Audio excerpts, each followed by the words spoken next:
Oh, I got goosebumps listening to that. I mean, it doesn't get old. We heard it Wednesday, but I mean, I can hear that every day of the week. Blowing. Yeah, amazing. That's a live look again at Launch Complex 39A. We are awaiting astronauts Bob Behnken and Doug Hurley to walk out of the Neil Armstrong Operations and Checkout building any minute now. So we're going to be ready to cut to that shot. Take this to work and we're ready to walk out that door. Those doors, excuse me. It's a risk. Again, looking like it's been a beautiful start to the day here on Cape Canaveral, but we're keeping a close eye on weather because it looks a little iffy as we get later into the afternoon, closer to launch time, which again is 3:22 this afternoon. What always blows me away every time I visit Florida is, 1 hour it's a beautiful, clear, gorgeous day, and then an hour later it's a thunderstorm. You said it. Welcome to our world. And an hour later it's back to clear. Yeah. Well, just similarly to last attempt, right? I mean, just 15, 20 minutes later, good to go. I know, it hurt my soul because we have this instantaneous launch window. It's not like with shuttle where we can give it a couple more minutes because you have that 10-minute window. We have a single second to get this off the ground, so everything's got to be just right. The conditions all have to be green at that moment. Again, Mother Nature showing she's in charge. Absolutely. And we just heard we're about 30 seconds, less than 30 seconds now from seeing the crew walk out of those doors. So we are standing by to show you that moment live.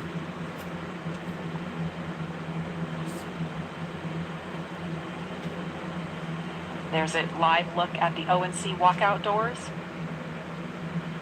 Marie, I think my STS-129 patch is still over top of the door. There's a bunch of patches up there unless they've removed them and put space station patches up there. But this is a very solemn moment for walkout from, a storied legacy of Apollo and seeing Apollo astronauts walk out of these doors. And now we're getting back to the U.S. astronauts launching from American soil, walking through these doors again. It's an incredible moment in the era of space travel. And we saw some just beautiful moments when they walked out on Wednesday, and looking forward to seeing those again. I was perusing all of the different newspapers and stories online and just taking in all the photographs, and there the doors are opening. Here they come. And there they are, NASA astronauts. Small crowd, but big cheers. NASA astronauts Bob Behnken and Doug Hurley, Doug on the left, Bob on the right, waving to the crowd there to cheer them on.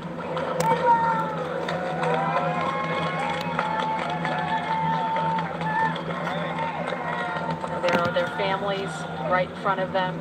The virtual hugs, a very special moment. Fist bumps. I guess we all good behavior. Are you gonna listen to mommy and make her life easy? Hear them. Just like this candle, I agree. Hold on to the Hi guys.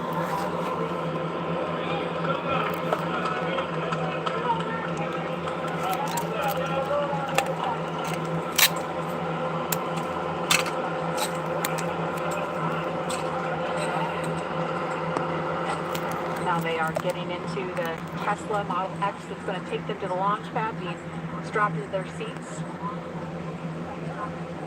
Those suit techs are attaching their umbilicals, so integrated into the Teslas. These are not just any Tesla you could just buy off the web or in a Tesla dealership.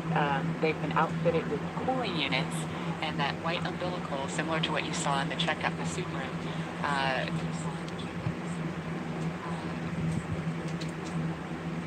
Please stand by. Please stand by.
closing the hatch.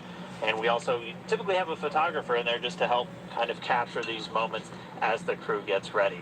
So right now we're watching, and we can see them start to line up there. We'll see Doug Hurley go in first, and so he'll be the first one through the capsule, and he's going to be ingressing. That's just our spaceflight term for entering. You're going to hear a lot of these terms throughout the next couple of days as they make their way up to orbit. Ingress getting in, egress coming out. And they're also doing that final FOD check, making sure that the crew don't have any foreign object debris, dust, dirt, anything that could interfere with the systems on Dragon just before they get in. Right, as Leland and Lauren were mentioning earlier, they do have stuff on their suits to protect from FOD, and they have FOD covers on their boots, as they mentioned, as well as on their umbilical port on their suits, and that needs to be removed before they can ingress. The crew has arrived at the white room, and ingress is in progress on schedule. Just listening into the nets and hearing those updates live. But yes, once the FOD check is complete, they can enter, which is happening live on your screen right now.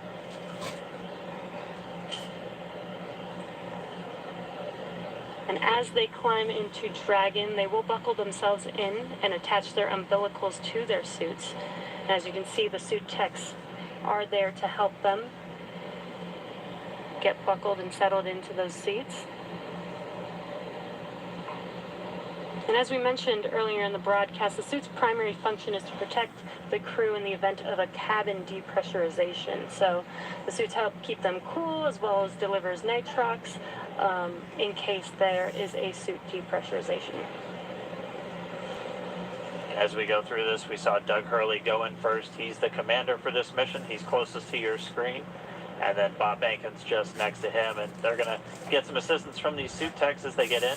There are 4 seats inside of Dragon for these missions, and they are numbered 1 through 4. If you're looking from the perspective of the suit techs inside the hatch, going from right to left. So Doug Hurley is in seat 2, that's the commander seat, and Bob Bankin is in seat 3, which for Crew Dragon's the pilot seat. And obviously we don't have anybody in seats 1 or 4 today. Crew Dragon is designed to carry 4 astronauts, though, on future NASA missions, and we'll see that on Crew 1, which will have 3 NASA astronauts and 1 from our partner agency, JAXA. And then directly above the crew right now, but right in front of them, once their seats get rotated, are the 3 displays that they'll use throughout the flight. And that just gives them insight into all of Dragon's systems. It allows them to take control of the vehicle and manually fly it, which we'll see them do hopefully only twice during 2 manual flight tests. As again, Dragon's autonomous, but they can jump in and take over if they need to. And as Dan mentioned, the displays are above them right now, but those seats will rotate back for launch position so that they can easily access those displays. So coming up next, the crew will do a comm check once they're all settled in, and that's so that they can check to make sure that they can hear mission control, and then after that, their seats will be rotated into position. So let's check in with John Innsbrucker for the latest on the health of both of those vehicles. John, what's the status update today? We're at T-minus 2 hours, 43 minutes, and counting down for the launch of Falcon 9 with Dragon to the space station. As you see, the Dragon Launchpad team has obviously arrived at the pad. They got there shortly after T-minus 4 hours, opened up the side hatch on Dragon, got ready for the arrival of the astronauts. We saw the crew come up the elevators, walk over and enter Dragon, and they're now getting situated inside the capsule. Now the flight team is monitoring data from Dragon. They most recently have completed a command and telemetry check of the radio frequency system on Dragon through the Tracking and Data Relay Satellite Network. That looked to go well. There are no issues in work as we watch the astronauts getting situated in their seats inside the Dragon spacecraft. The Falcon 9 team is preparing for final checkouts and propellant load. Those checkouts are due to begin at T-minus 2 hours, some 42 minutes from now, when the launch crew officially gets on console in the firing room. All systems on Falcon 9 are currently go. The range continues to be green on the support side.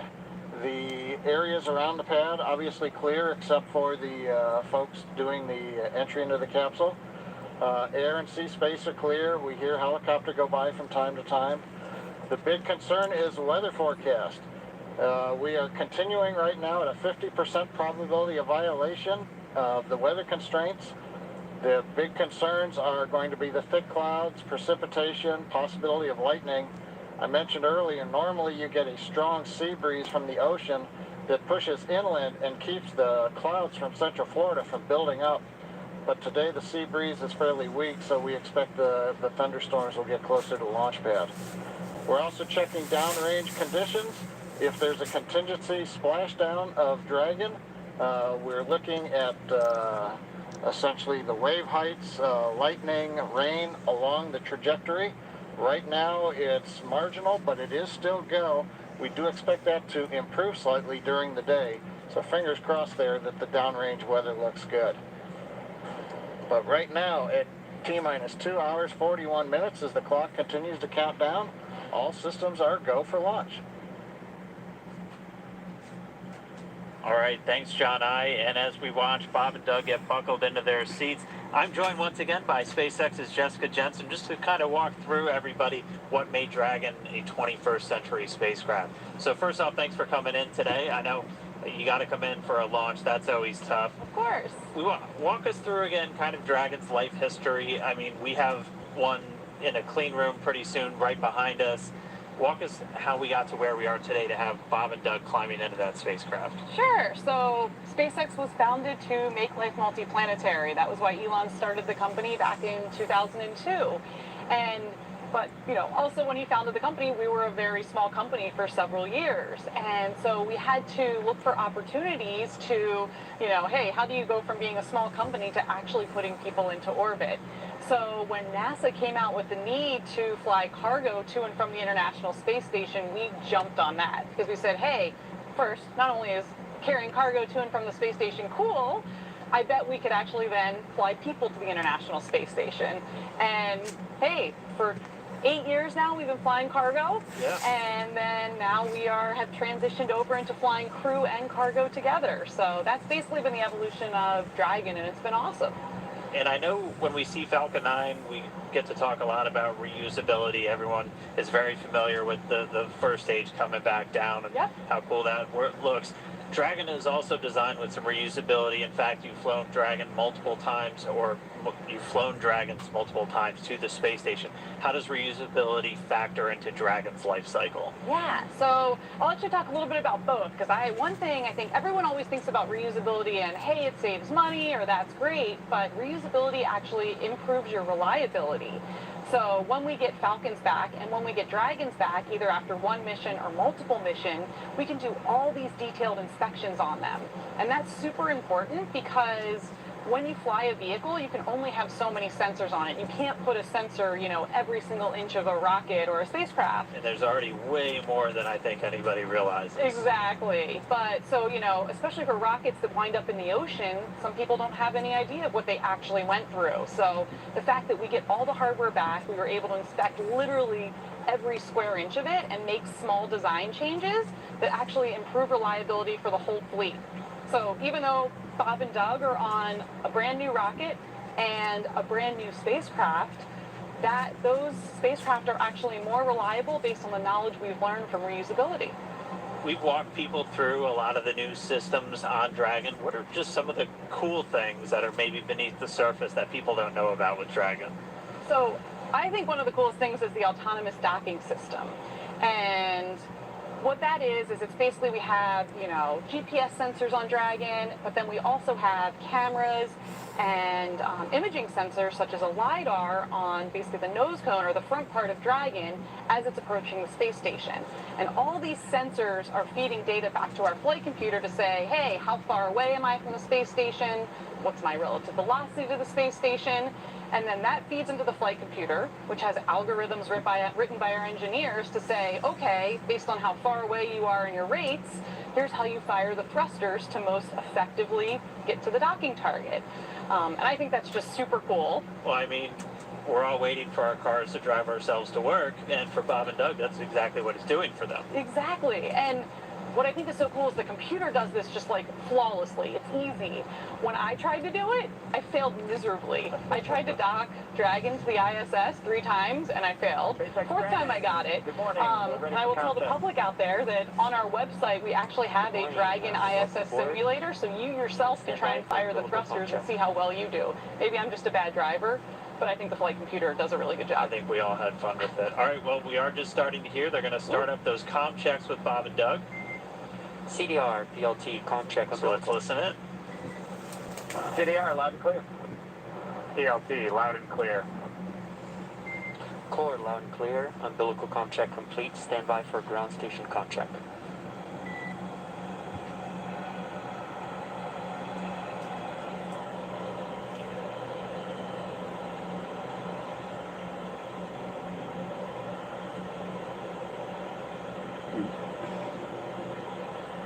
And again, we're just listening in. They're doing these comm checks, these communication checks. So Bob and Doug are going to do a series of these checkouts with the teams on the ground, both the Corps here in Hawthorne and the launch director out in Florida. And they're going to be doing this over Dragon to ground. And they're also going to be doing it over the countdown net. Those are the 2 main loops or nets that you're going to hear going out. And they're going to be doing it through their different communications paths. We heard them do through the TDRS, or the tracking data and relay satellites. Those are those primary satellites that we're going to be used to talk to Bob and Doug throughout their flight and to send commands to Dragon. They'll also do it through ground stations. SpaceX has a worldwide network of ground stations that they're able to communicate with the vehicle. That's what we'll be using to get video inside the cabin of Bob and Doug on their flight up. So if you tuned in the other day, this is one of the first things that they do once they get inside the vehicle, and this is just to make sure all the communication systems with the Dragon spacecraft, with the suits, everything are working. They're able to talk to and hear everybody on the ground. Dragon, SpaceX, comm check, ground stations. SpaceX Dragon, loud and clear. Core, loud and clear. Ground station comm check complete. Stand by for TDRS comm check.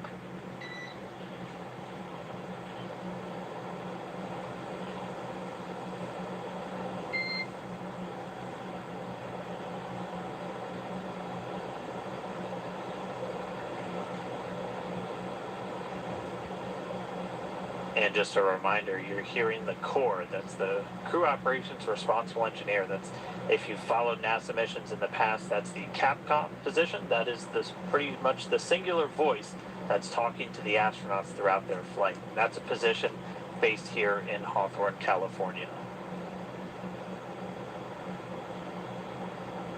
And you'll also hear Dragon, SpaceX, comm check, TDRS.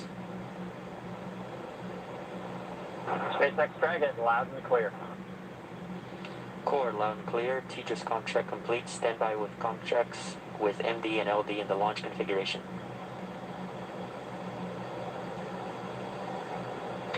Dragon, MD on countdown 1. Comm check.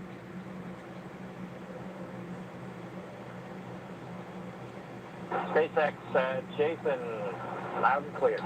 Copy, loud and clear. Glad to have you guys on board. Stand by for comm check on Dragon to ground.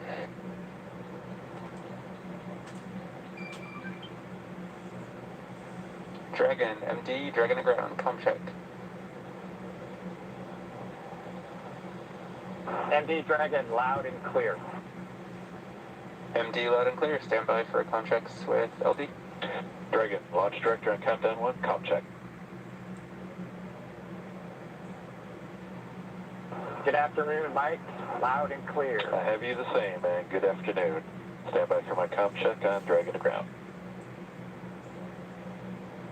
Dragon, SpaceX on Dragon to ground. Comm check. SpaceX Dragon, loud and clear. I have you the same. Back to core. And Dragon, SpaceX, this concludes our launch configuration comm checks.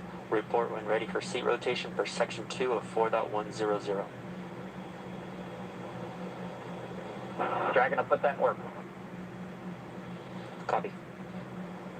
All right, so all those communications checks were done successfully, and you could even see, and it's so cool when we get these views right inside the cabin. SpaceX Dragon in 2.2, we are ready for seat rotation. Copy. We will report when initiating. But you can see Doug Hurley using his right hand. He has the talk button built into the seat itself. So just, again, showing you all of the different systems, how the suit is integrated into the seat, and it's all just one big circle for this whole spacecraft. So really cool to see those comm checks live. Jessica, thank you so much for walking us through some of the really cool updates, the upgrades. Did you have any other cool stuff besides? Let's see. So I don't know if you guys can see, but we have the Dragon clean room here. And one of the coolest things is it is right on the main floor of our main building. So thousands of employees walk by here all the time and get to see Dragon in its final processing before it goes to the Cape. On Wednesday, the Crew 1 capsule was in here. It looked almost done. It looks a little empty right now, but that's because that capsule went off into our separate test facility for its final propulsion checks. So we do leak checks and things there, and we do that in a separate facility just because it's high pressure testing. And then the vehicle will come back here, get its final thermal protection system put on, and then it will ship off to Cape Canaveral and get ready to launch 4 astronauts to the International Space Station. I mean, what's it like to see it? Because when you see the first initial pressure vessel, it looks nothing like the final thing. So what's it like to just kind of watch it go through, and you just see little bits get added on, and then the next thing you know, it's a whole spacecraft? Yeah, I mean, that's what's so amazing. I'm so impressed. You know, when you look at a machine, you're like, how does this ever get built? How do people ever do this? And it really is just step by step, one piece at a time. Each piece has its critical function, and you get to watch that being built right in front of your eyes every day when you go to work. SpaceX, we are ready whatever you do initiate here. seat rotation. Dragon copy. And we just heard the seat rotation's about to begin. So, Jessica, thank you so much. Cool facts about Dragon for everyone to listen in on, and we can see the seats start to rotate now. Pretty soon, Bob and Doug will be in their launch configuration, and they'll be ready to go.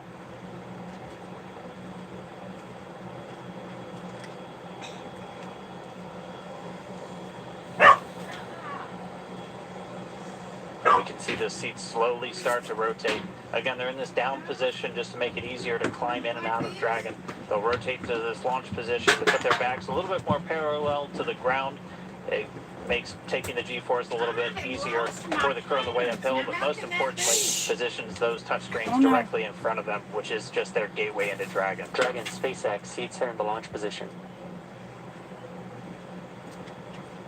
We copy.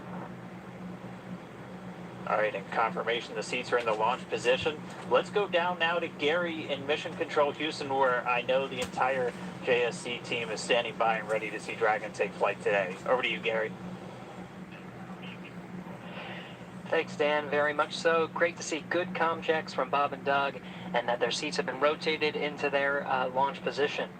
Here in Houston, Flight Director Zeb Scoville has polled space station flight controllers, and all systems are go for launch from the space station side of things. Essentially, the station is prepared for Dragon to arrive 19 hours after launch. Chris Cassidy has completed his preparations for Bob and Doug to arrive. He's got a chance to view some of the broadcasts. It even said they were, quote, looking sharp. Flight controllers here will monitor the countdown, but really it's up to the teams in Kennedy and Hawthorne to get us to liftoff at this point. So we want to hear your comments as we continue to count down to launch. So let's go to the social desk now. Tahira. Thanks, Gary. So glad to hear that polls are go, at least on your end, and just hoping this weather just works out good for today's launch. I mean, people online are on the edge of their seats. We just checked numbers, and we're up to 1.1 million viewers right now. That's almost double when we checked last time. And right now, we also have Columbia, South Carolina is leading the viewership, so interesting to see how that changes. Let's take a broader look at the conversation online with this heat map of the United States.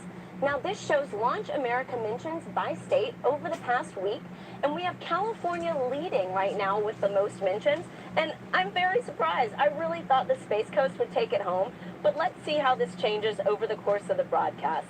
And with that, let's see what y'all are posting online right now. Guys, I mean, check out these outfits. Absolutely love it. Love to just see how people are making things creative for this launch and really making it their own, putting their personal touch on it. Let's take a look at another.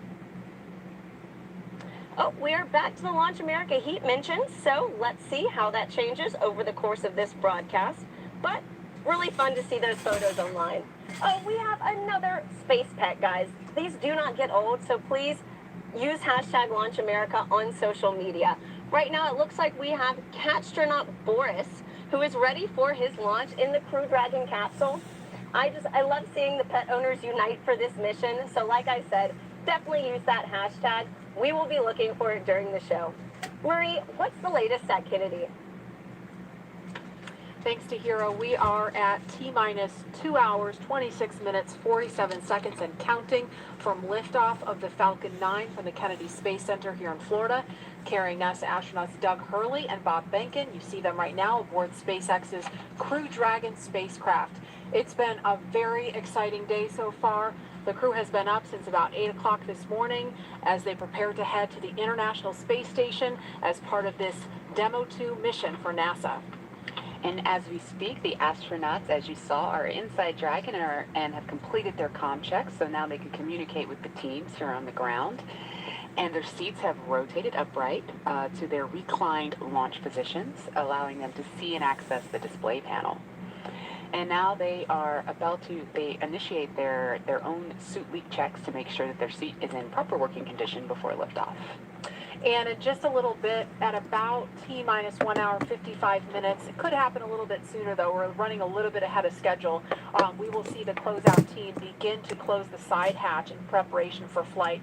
And that's going to be one of the key visual milestones on the timeline to liftoff.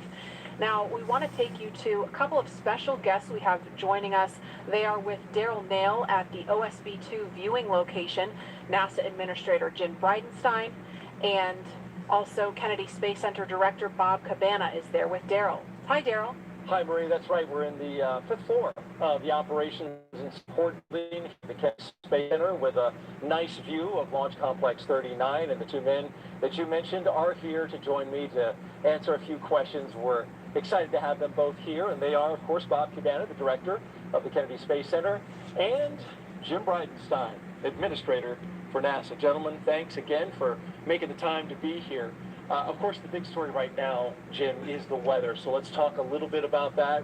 We can see there's some clouds building. That was forecast. You took part in a weather briefing this morning. What do you know about the weather and the decision that was made to say, hey, let's give this another shot today?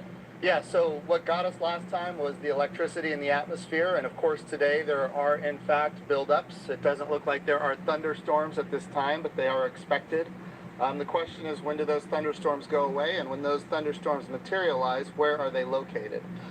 We are predicting about a 50-50 shot of going this time, but given the fact that we are in late May in Florida, we have to take every shot we can get. So it's not likely that in a couple of days it's going to be any better than it is today. So we are a go for launch right now, and we are hoping that the weather will hold up. We almost made it on Wednesday, and the trend is better today than it was on Wednesday. So we'll see.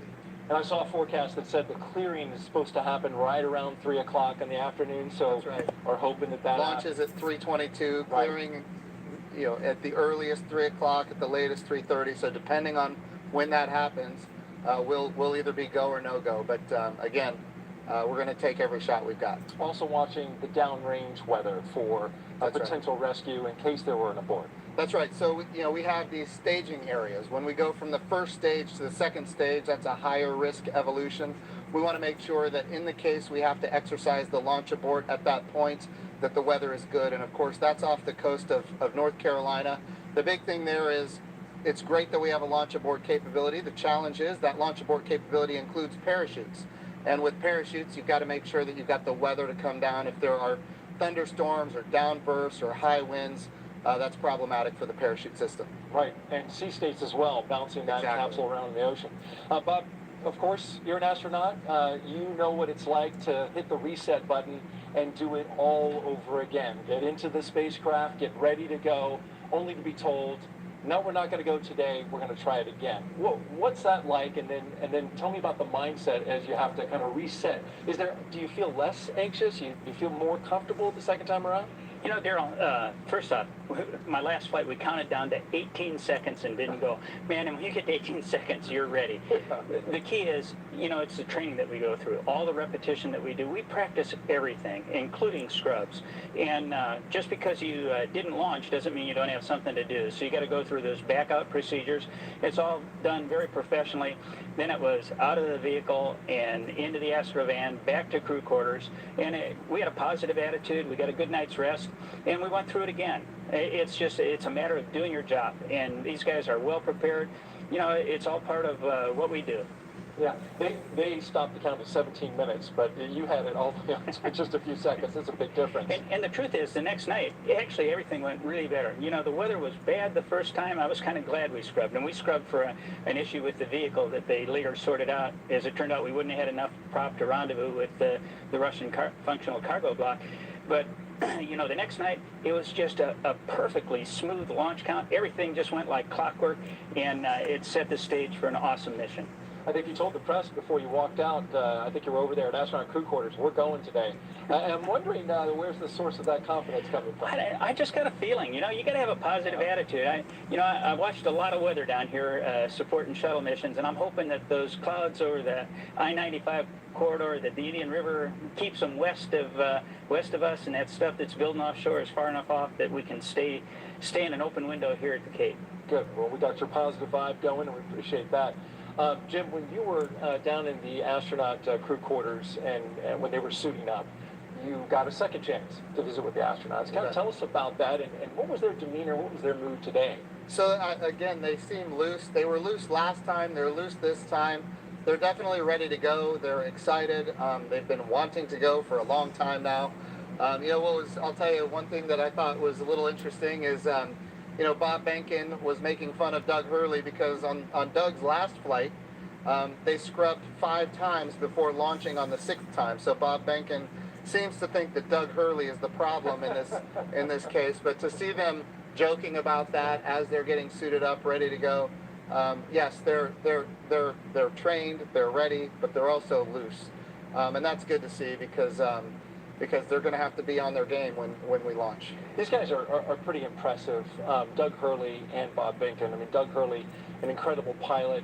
Bob Behnken, he's got a PhD in mechanical engineering. And he's a flight test engineer himself in the Air Force, yeah. Well, in your assessment, why are these guys the right stuff?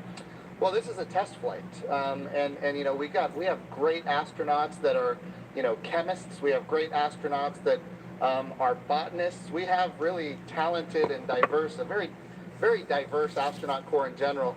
But this is a test flight, and for a test flight, what do you want? You want test pilots. You want people that, for a living, they have made a living flying new things that have never been flown before. And Bob Behnken and Doug Hurley are the two people that you would want in a test flight. And that's exactly what this is. Bob, you're a pilot too.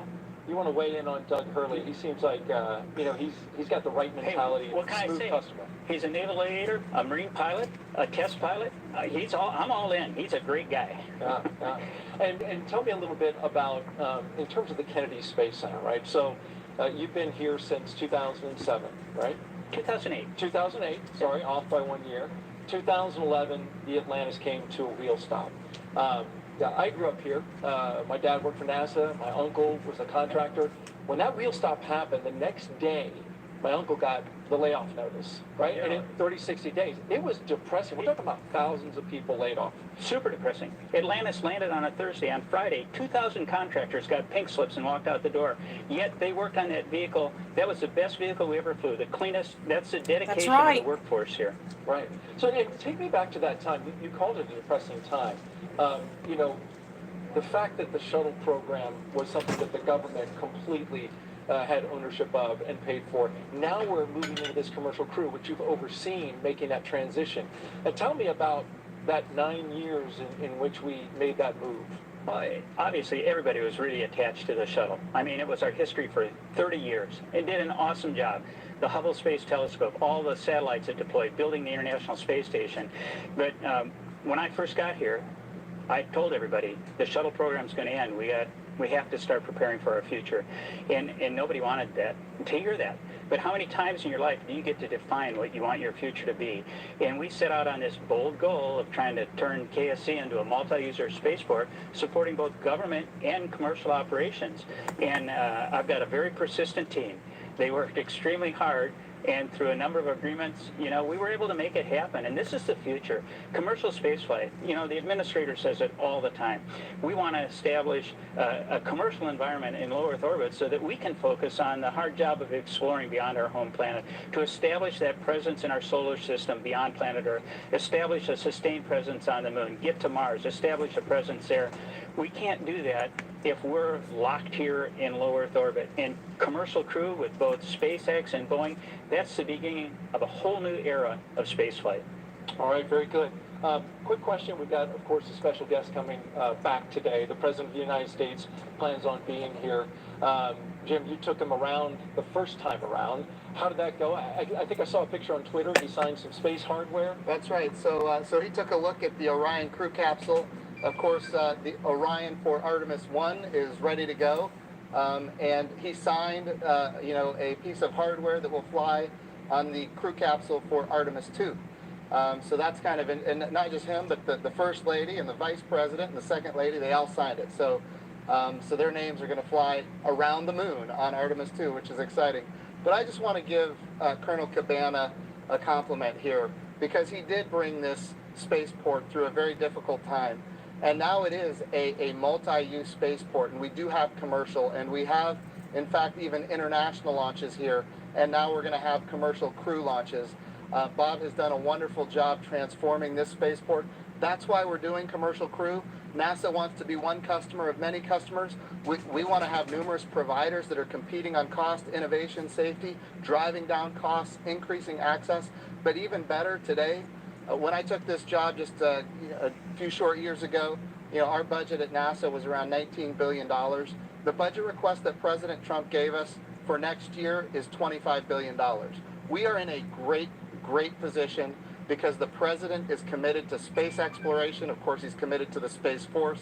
We haven't had this much support for space since John F. Kennedy, and we've got bipartisan support. Everybody wants to see the Artemis program be successful. Everybody wants to see not just the next man, but the first woman on the moon, and that's what we're building here. Yeah, it's key to it all is that bipartisan support, and of course, what the work that Bob's been doing here. You can see the commercial activity all around this place. We're going to get to some questions on social media real quick that our audience wants to find out. So the first question is from James on Twitter, and he asks, what is the hardest part of going to space? And we're going to have to give that question to Bob. Well, Daryl, nothing's hard if you prepare for it. And what we are afraid of is stuff we don't have knowledge about. And that's what we do when we learn how to be astronauts. We train, okay? You spend a long time as an astronaut candidate learning. You spend a long time preparing for a mission. For an International Space Station mission, training around the world on all the different modules and everything, it's like 2.5 years of training before you get on orbit for that time to actually do your work. So I'd have to say the hardest part is the preparation for it. But you are so prepared when you go. You just have total confidence. You know that you are very well trained for what you're going to do. You have an outstanding team on the ground supporting you. And that is so important to have that ground support as you climb into that vehicle. You know that they've done their very best to ensure your safety and a successful mission. But after that, it's a piece of cake, except no simulator on Earth can prepare you for what those guys are going to feel. It's better than a cat shot off an aircraft carrier. I believe it. Maybe one day I'll get to try. The commercialization effort means we want everybody to be able to fly into space. That's the goal. It's a great point about preparation, because that's not the highly visible part. The launch is, and so it's good to know that all that preparation leads to that confidence. By the way, just an update operationally, they're getting ready to close the hatch door. You can see on your screen there, the workers there are getting ready to get that closed, and working on that right there with Doug Hurley and Bob Bacon on the inside of Crew Dragon. Our next question is from Mathis on Twitter, and he asks, what kind of operations will the astronauts do between the liftoff and docking with the International Space Station. I know you pay a lot of attention, Jim, to the operations, especially of this mission. What do you know about that? So there's a number of things. The first thing that they have to do is, of course, we've got a number of burns to get in phase with the International Space Station. We've got some boost burns as well. We're talking about, operating the rocket engine to get in alignment with the space station. But I'll tell you, the biggest thing that we need the astronauts to do once they get on orbit and before they dock is rest. We need them to eat, we need them to rest, we need them to be prepared for that docking. Once they are in the range of the International Space Station, they're going to start maneuvering the spacecraft themselves. Not automatic, but they're going to do it themselves. They are in fact test pilots, and as test pilots they will test fly this vehicle to make sure that it operates as advertised. And of course then they will dock with the International Space Station. And a unique capability here is it's automatic rendezvous and automatic docking, and so we're going to be able to see that for the first time as well. That's going to be exciting to see. Thank you for sharing that with us. Jim Bridenstine, Administrator of NASA, Bob Cabana, Director of the Kennedy Space Center, thank you both for joining us. And we're going to send it back to Marie in the studio. All right, thanks a lot, Daryl and Mr. Bridenstine and Mr. Cabana for joining us. You can see some clouds starting to gather over Launch Complex 39A. We're keeping a close eye on weather. Again, 50% chance of launching today. We just got to see what the weather's going to do. A little bit ago, we heard the crew complete their comm checks live on the air. We saw their seats rotate. That helps get them into a little bit more comfortable position for the G-forces during launch. And more importantly, it helps them be in a better position to interact with the screens in front of them. They completed their suit leak checks. We saw during the interview just a few minutes ago the hatch begin to close, and so inside the white room there, the pad closeout team is in there still doing some work. That hatch close is, it's not as simple as just closing a car door. There's a process to seal it and check it and make sure that everything is sealed properly. Right, Lauren? Yeah, that's correct. If they haven't already started, one thing that will be coming up next is the leak check. What they'll do is they'll attach a piece of ground support equipment. They don't have it in their hands right now, so it looks like it hasn't started yet. There it is. You can see it there. The closeout member number 5, it's already attached to the side hatch mechanism. And what they'll do is they're essentially checking for the leak rate. And they'll hold pressure there for a few minutes and then track that change in pressure over time to make sure that it's within bounds, making sure that you don't have any issues with those O-rings there that are holding that pressure. And so once they complete that leak check, they will then do what is the called the installation of, or the final installation of the SPEP, or side pressure equalization plug. That's basically a plug that once the capsule splashes down, what you'll do is actually remove that, and what it does is equalizes pressure across the hatch. So once that thing is plugged in, you know that everything is super tight and that you shouldn't have any leaks on orbit. One of the other things that I think is pretty cool about Dragon, you can kind of see them on the edges there are some of the windows. And I know that Dragon started out as cargo. It was Cargo Dragon. You have your cargo version, and before you moved on to the Crew Dragon version, but you even had windows on the cargo version. Can you explain kind of why that was? Yeah, the very first Cargo Dragon that we ever launched had a window over the hatch, over the side hatch, and the reason we did that is we always envisioned Dragon to ultimately be a crewed vehicle. So even in the beginning, for the very first vehicle we ever made, which didn't even really carry much cargo, we put that window there, and it to us symbolizes what Dragon's purpose has been all along. Taking those steps, starting off with the CRS program and resupplying the space station with experiments and food and crew provisions for the astronauts on board, to now putting our own putting NASA's astronauts in our own vehicle. It's that natural progression to what we were aiming for the whole time. And Leland, what's your take on the touchscreen technology? We saw a little bit about that. Obviously, this is a very different kind of look than what we saw during the Space Shuttle.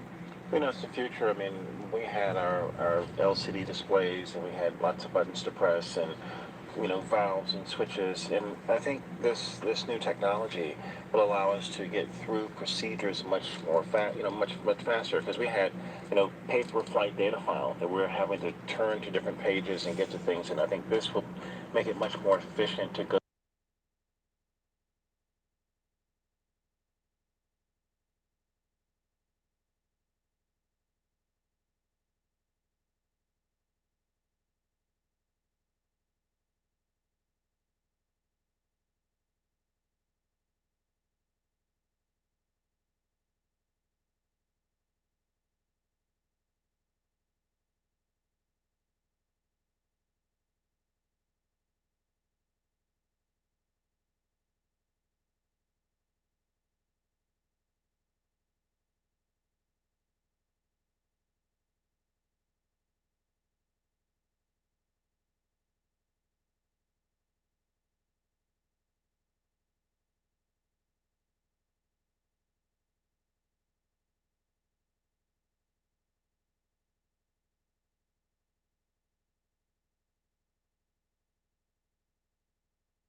Hear the rain really picking up outside the studio here, so I'm kind of wondering if Bob and Doug are hearing the sounds of the rain clouds opening up over the pad. Looks like it's still kind of patchy out there, but again, we were following some thunderstorms that look like they may be making their way over here. It kind of looks like it's raining from that view. It's a little bit hard to tell through the haze.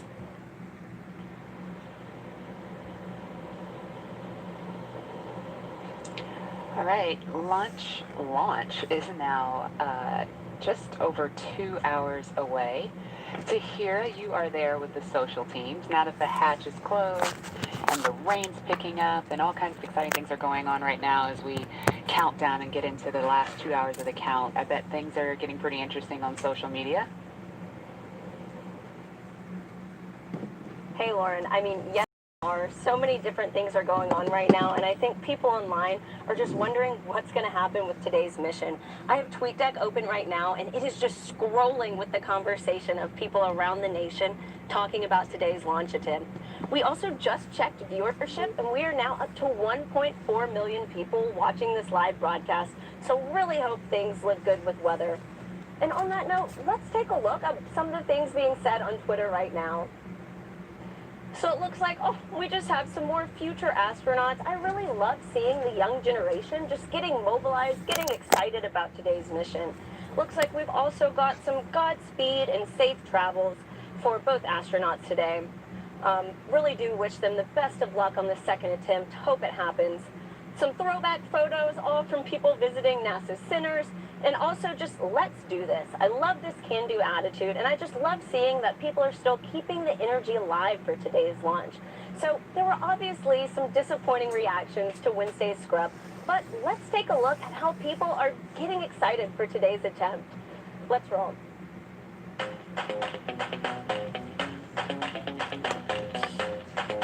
Ready for takeoff. I'm ready to launch America. 3, 2, 1, go!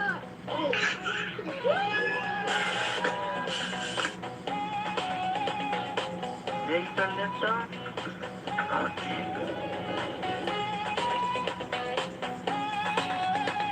2 infinity and beyond!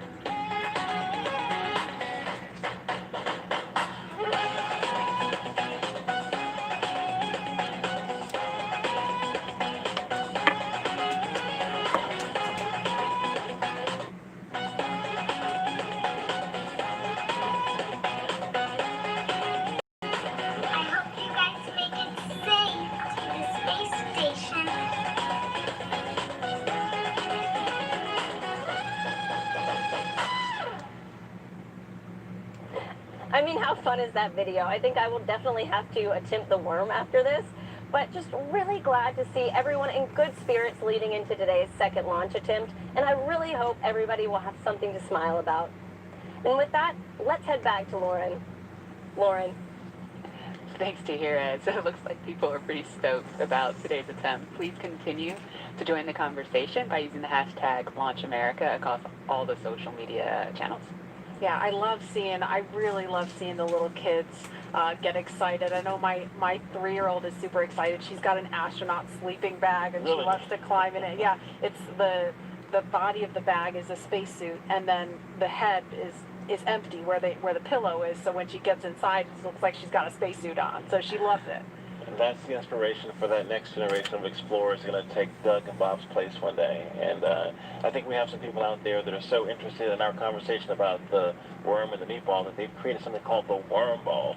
Right. Yeah, I was checking my email during that because I emailed you guys the worm ball, and I was like, what is this? I'm having a hard time seeing it, but what is the worm ball? So it's a NASA meatball, which is, what it should be.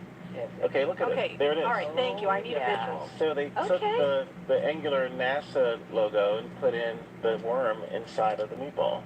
Can you live with that, Lauren? You know what? That's a beautiful compromise. I'll take it. I'll take it. It's a nice marriage of the two. Oh, I love you, man. Truth.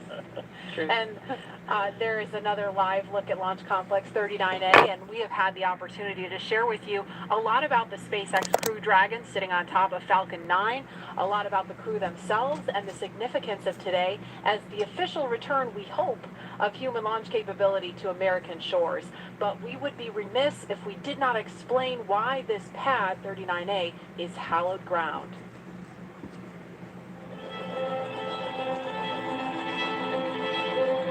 Where go, train time, where go. Altitude, velocity, light. Many of NASA's storied missions began their daring journey from the exact same spot on Earth. Launch Complex 39A at the Kennedy Space Center. This massive structure of steel and concrete has cradled rockets and guided each on their fiery ascent to space for over 50 years. There can be no launch without a launch pad, and this hallowed ground has a history greater than any other. Having evolved and been reshaped for each new era of spaceflight, it's alive with a heartbeat as strong as the first. Launchpad 39A came to life under the direction of project engineer Harry May as NASA ramped up its efforts to achieve an unprecedented calling. Why, some say the moon. Why choose this as our goal? And they may well ask, why climb the highest mountain? In 1962, Earth-moving machines sculpted its massive pyramid base to a height of 40 feet. Then, concrete was poured to hold it in place. To launch the world's first moon rocket, engineers cut a flame trench nearly the length of 2 football fields down the middle of the mound. It was then lined with heat-resistant bricks to deflect 7.5 million pounds of earth-rattling thrust, first felt on Apollo 8. Less than a year later, Apollo 11 launched from Pad 39A. And hundreds of millions of people around the world watched as it landed on the moon 3 days later. Nearly a decade after this Apollo era, 39A again took center stage with a new, one-of-a-kind spacecraft, the Space Shuttle. Millions of pounds of additional steel for service structures transformed the look, but not the purpose: human spaceflight. In all, 82 space shuttles blasted off from 39A until the very last. Start. T-minus 10, 9, 8, 7, 6, 5. All 3 engines up and burning. 2, 1, 0, and liftoff. The final liftoff of Atlantis on the shoulders of the space shuttle. America will continue the dream. Roger, roll, Atlantis.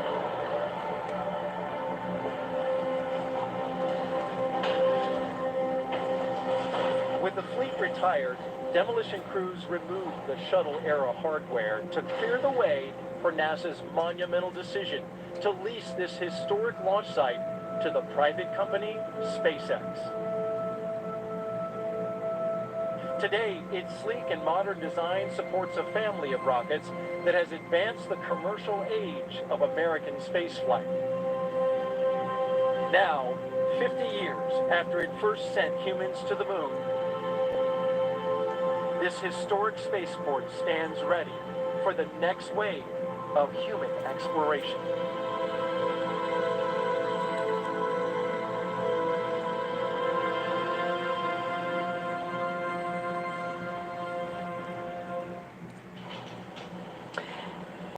Live again at Pad 39A. We're looking at the pad closeout team. You can identify them by their numbers there, and we heard confirmation of the hatch being closed just a few minutes ago. So again, things a little bit ahead of schedule. And when I say ahead of schedule, I don't mean the launch time is changing. I just mean some of the specific milestones in the timeline. Those times are a little bit flexible, but that launch window remains instantaneous at 3:22 this afternoon. And Leland, you know, we just saw a piece about the history of Pad 39A. All stations, Chief Engineer, and countdown 1 for comm check with the crew. We're going to pause for that comm check. Falcon 9, guidance, navigation, and control. Dragon GNC on countdown 1, comm check. GNC Dragon, we have you loud and clear. GNC loud and clear. Stand by for comm check by the propulsion engineer. Dragon, prop on countdown 1, comm check. Prop, Dragon, loud and clear. Prop loud and clear, stand by for comm check with the avionics engineer. Dragon, avionics on countdown 1, comm check. Avionics Dragon, loud and clear. Avionics loud and clear, stand by for comm check by ground segment engineer. Dragon, ground segment on countdown 1, comm check. Ground segment Dragon, loud and clear. Ground segment loud and clear, stand by for comm check by launch control. Dragon, launch control on countdown 1, comm check. Launch control Dragon, loud and clear. Launch control loud and clear, stand by for comm check by the chief engineer.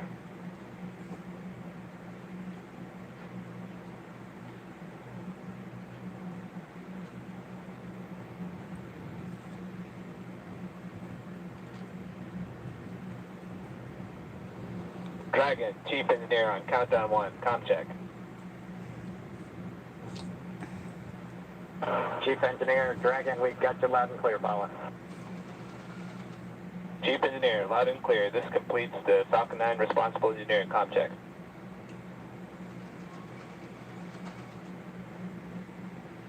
And we just saw a thumbs up from Deb Hurley. We listened to a series of comms checks there, and so Chief Engineer on Dragon to ground. Loud and clear on Dragon to ground. Loud and clear. Well, good luck, and let's see if the rain clears up. that sentiment is shared by all here. Do it. Copy that.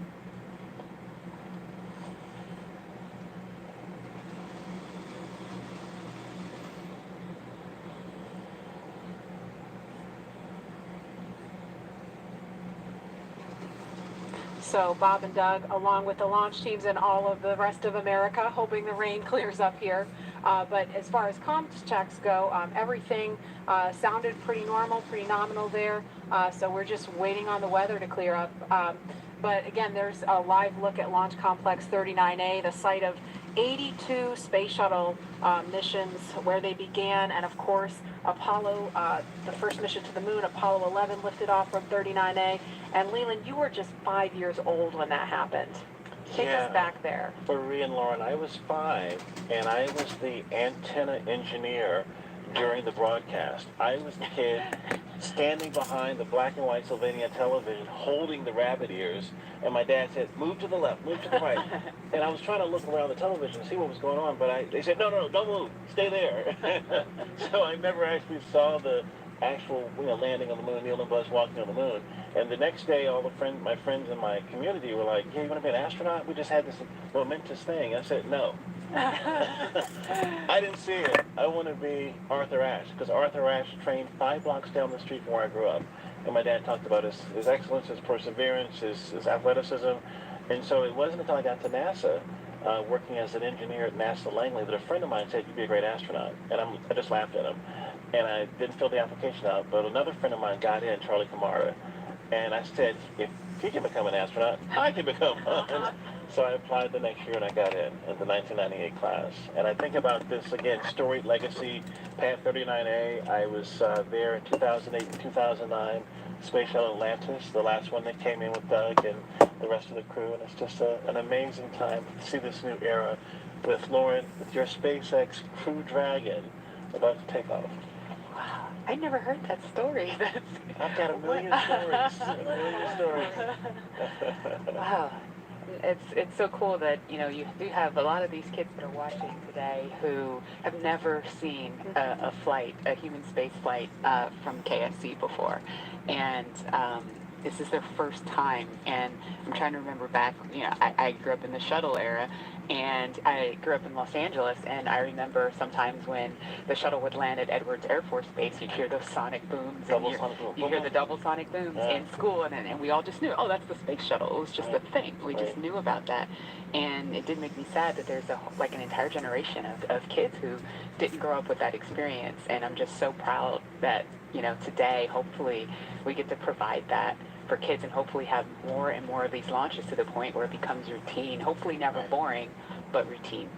And there's talent in every zip code, so you have to make sure that every kid has the opportunity to do these types of things. If they believe in themselves, then we give them the right tools that they can use to be in STEM fields. And, we have a very diverse group of people up here working together to get Bob and Doug off safely. And I think more people that see this type of diversity will have a chance to say, I can do that too. Yes. Absolutely. And, we have a lot of kids watching today, and we have an opportunity to hear from another really awesome role model, especially for the little girls in the audience. So we want to throw it over to Gary in Houston to talk to a very special astronaut standing by there. Hi, Gary. Hi, Marie. I have the distinct pleasure of being joined by one of NASA's record-setting astronauts and a recent resident aboard the space station, Christina Cook. Christina, thank you for joining us. It's great to be with you today. Christina, we're coming up on 20 years of continuous human presence on the International Space Station, and you were one of those humans. What's it like to see a new milestone like this launch unfold after so much history already? You're right, so much history indeed, and it's just been great to watch it all unfold. I think for me, the most exciting thing is how NASA is not only innovating in what we do, exploring the universe, pushing the boundaries, getting knowledge on the space station, bringing it back to Earth for benefits here, but in how we do it. We're innovating in the implementation of those goals and of our mission. And what that means is that bringing in the private sector, bringing in a commercial space economy for low Earth orbit, means space is going to be more accessible and more innovative. And it's just an awesome new era of history to be able to witness. You hold the record for the longest single stay by a female astronaut in space. What's it like living aboard for so long? Well, it is truly a privilege every single day. I have to say it's a beautiful thing to look down on the Earth and to be able to kind of contribute to a space program that you yourself have held in such high regard your entire life. I would say that the biggest challenge going into sort of those longer times is remaining vigilant. The engineers make it so easy to live on board the space station. Sometimes you forget you're actually surrounded by such a hostile environment. So remaining vigilant both day to day to have that appreciation and that you wake up with every day, and then also being vigilant, knowing that things could take a turn for the worse at any time, and you have to be ready to react to that. So it's a great privilege, but it also comes with great responsibility. You came to NASA after the days of the shuttle program, and you flew on the Russian Soyuz. What does it mean to have this private capability to fly astronauts to the station? Well, I think it's just a great innovation in terms of our partnerships. You know, when we started out, it was individual countries pursuing space exploration. We brought in the international aspect of it, and now we're really folding in that commercial aspect, bringing the innovation of all of our American industrial power and recognizing that the more partnerships we have, the more accessible, the more innovative space exploration can be. So it's an awesome time, and it brings with it so much more capability into the program as well. So it's not only how we're doing it, but it's what it brings. We're looking forward to having this transportation from private companies. How does it help you do your job in space? You know, I think one concept that we have in NASA for safety and to mitigate risk is called dissimilar redundancy. And here now we're bringing up a whole second way of getting crew to the International Space Station and getting cargo, last-minute cargo. So we're increasing how much science we can do on board the space station by twofold. We're increasing how we can, our options for getting items up, stowage items, supplies, provisions, science experiments. So we're really just banking on the extra redundancy to make the program that much more robust. We're watching Bob and Doug go through the final phases of preparing for this launch. What's going through your mind so close to liftoff? Oh, it is such a great day indeed. You know, it's interesting because I think it's not so much what is going through your mind, but what's not going through your mind. You know, you're not thinking about all the things could go wrong. You're thinking about enabling success by doing what you've been trained to do. One of the things we have is that on launch day, astronauts are sometimes the most calm people in the room, and I found that to be true on my launch day too. I think it's kind of this career culmination of everything you've learned, everything you've dreamed of, and you know that it's coming together in that day, and that you're going to finally do what you're prepared to do, execute the mission, and it just really brings a sense of calm and readiness. NASA astronaut Christina Cook, always an honor to hear from you. Thank you. Great to be with you. Well, once Bob and Doug arrive at the station, NASA astronaut Chris Cassidy will be ready to welcome them on board. So in anticipation of their launch, he had this message for them. Hello, everyone. I'm astronaut Chris Cassidy, commander of Expedition 63 on board the International Space Station, flying 250 miles above the Earth. Like you, I'm excited about today's launch and the possibilities it will bring to America and to the world. But also, I'm very excited that two close friends will be arriving and joining the crew. I had the privilege of flying with Doug Hurley on both of our first shuttle missions back in 2009. Together, we came to the International Space Station and helped construct the amazing facility that it is today. Although this will be my first mission with Bob, it was my honor to follow him as the chief of the office when he left back in 2015 to begin training for this amazing mission. Personally, I've been very fortunate to fly in two different spacecraft. Launching from America on the shuttle, and most recently launching from Kazakhstan in the Soyuz. But I can't tell you how exciting it is to know that we're once again launching Americans from the coast of Florida. And finally, here's a story I'd like to share with you. Back in 1981, John Young and Bob Griffin launched on Space Shuttle Columbia, the very first Space Shuttle flight, marking the last time we flew Americans on a brand new vehicle. 434, back to 248. Roger. with them, they flew an American flag, representing America's technical prowess. Roger roll, Atlanta.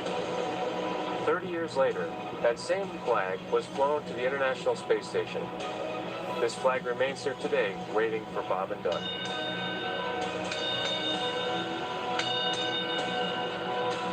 Our flag means so many things to our country, and this small piece of America represents what we'll be able to achieve together.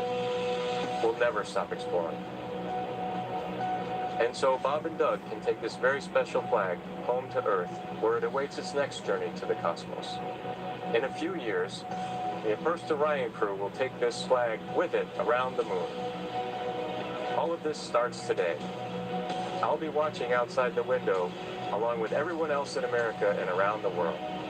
I can't wait to look out the window and see my friends on close approach. Go Falcon 9, go Dragon, and go Bob and Doug. I'll see you soon.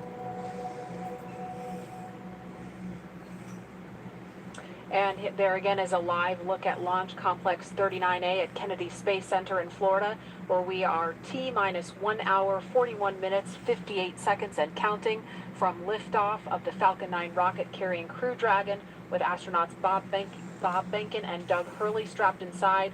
We can see some raindrops on the screen there.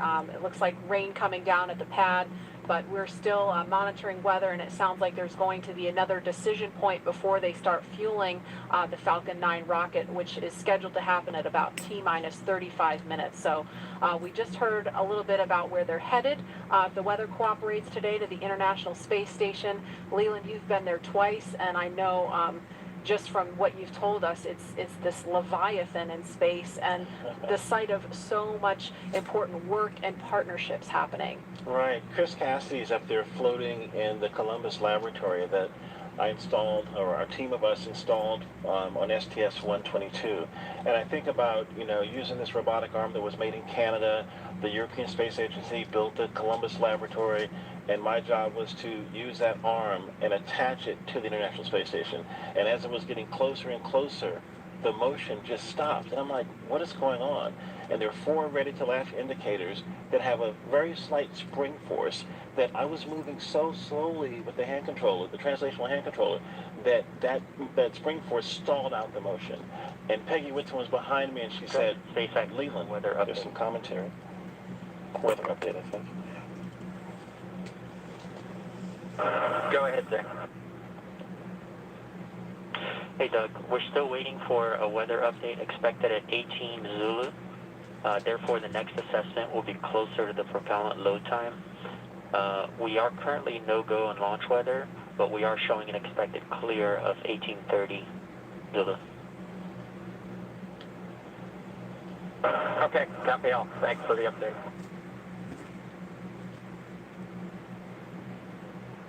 So we just heard if they were to launch right now, the weather would be no-go. However, it sounds like there may be an opportunity if the weather clears, as it sounds like they expect it may. So again, we're gonna keep listening as we continue talking. If we start to hear any kind of chatter, especially if it's about the weather, we're gonna do our best to quiet down so that we don't step on that and everyone can hear it along with us.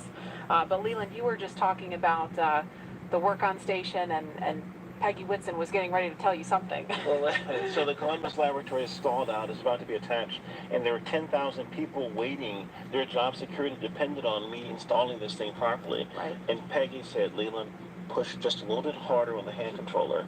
And all 4 ready-to-latch indicators went green. And I was like, yes! And that was our primary mission objective.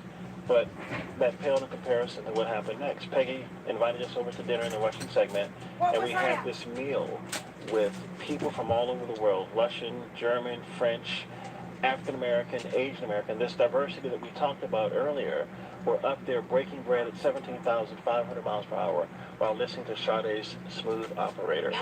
It blew my mind. It was Smooth Operator, right? What an appropriate song for this job too, right? Wow, does she know? She knows now. And Dan Tani actually changed the song from Smooth Operator to Arm Operator. So you see, Arm Operator. Love it. Love it. And Leland, you actually, we were in another taped segment when you got a text from Drew Foystel. Can you share that with us? Yeah, Drew Foystel, his good friend, just sent me a text saying that the families say hello to all who are watching and thank the nation and the world for their support and interest. And Chris Ferguson just actually sent me a text. He was the commander on STS-135 in one of my 1998 class, and he says, way to go, Godspeed on Crew Dragon. That's awesome. It's great to hear those words of support. Thank you guys for watching, and everybody following along at home. I mean, the COVID-19 situation has been just a tough time for people stuck inside, homeschooling their kids, still trying to do their jobs, and so it's really cool to be able to watch this happening. And we see the pad closeout team. Looks like they are getting ready, or they've left the white room and they've already come down the crew access arm, so they are getting ready to leave the pad now. And we are going to go now to the Operations and Support Building 2, where Daryl Nail is standing by with NASA's Chief of Staff to talk to us a little bit about some of NASA's ambitions beyond the International Space Station and its work with the Commercial Crew Program. Daryl? Yeah, that's right. We're here in the mission briefing room at the top of Operations and Support Building here, where there's a lot of important people that are gathering to watch the launch here. And one of those people is not me, by the way. One of those people that is important is Gabe Sherman, NASA's Chief of Staff. We appreciate you being here. Hey, thanks for having me, Daryl. You got kind of the insight of what's coming down the pike here at NASA. So, of course, today is Commercial Crew. We're focused on that, seizing the commercial market. But what's off in the horizon for NASA?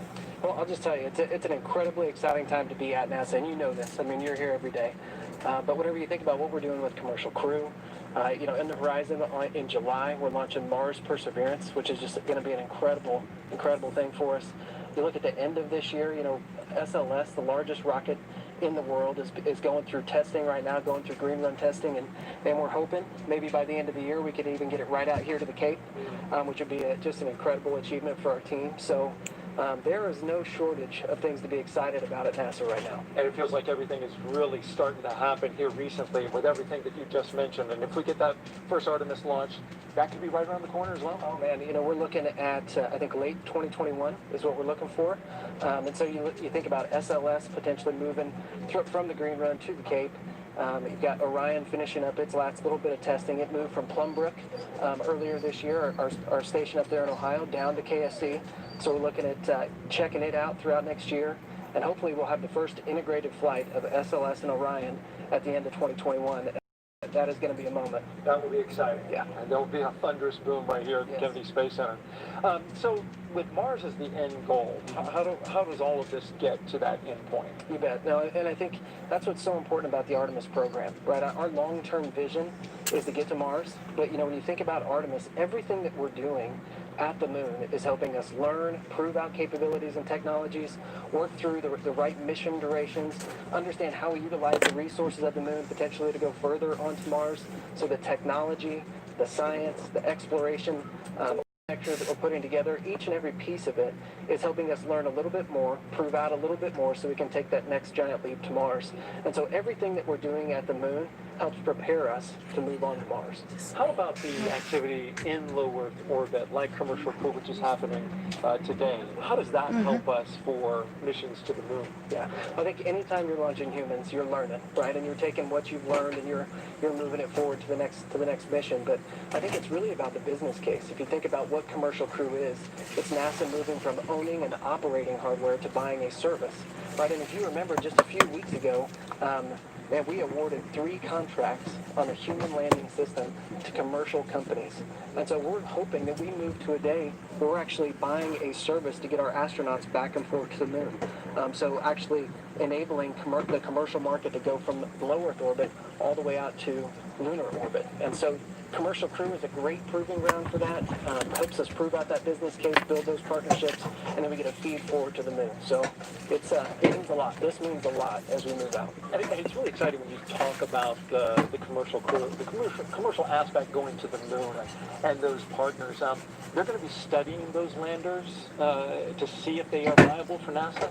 Yeah, working through a tremendous tremendous process of, with the commercial providers and NASA engineers going through initial designs right now, looking at the capabilities that they've proposed, and then trying to make decisions on which landing system goes early in 2024, which landing systems are better prepared for sustainability out in the later 20s.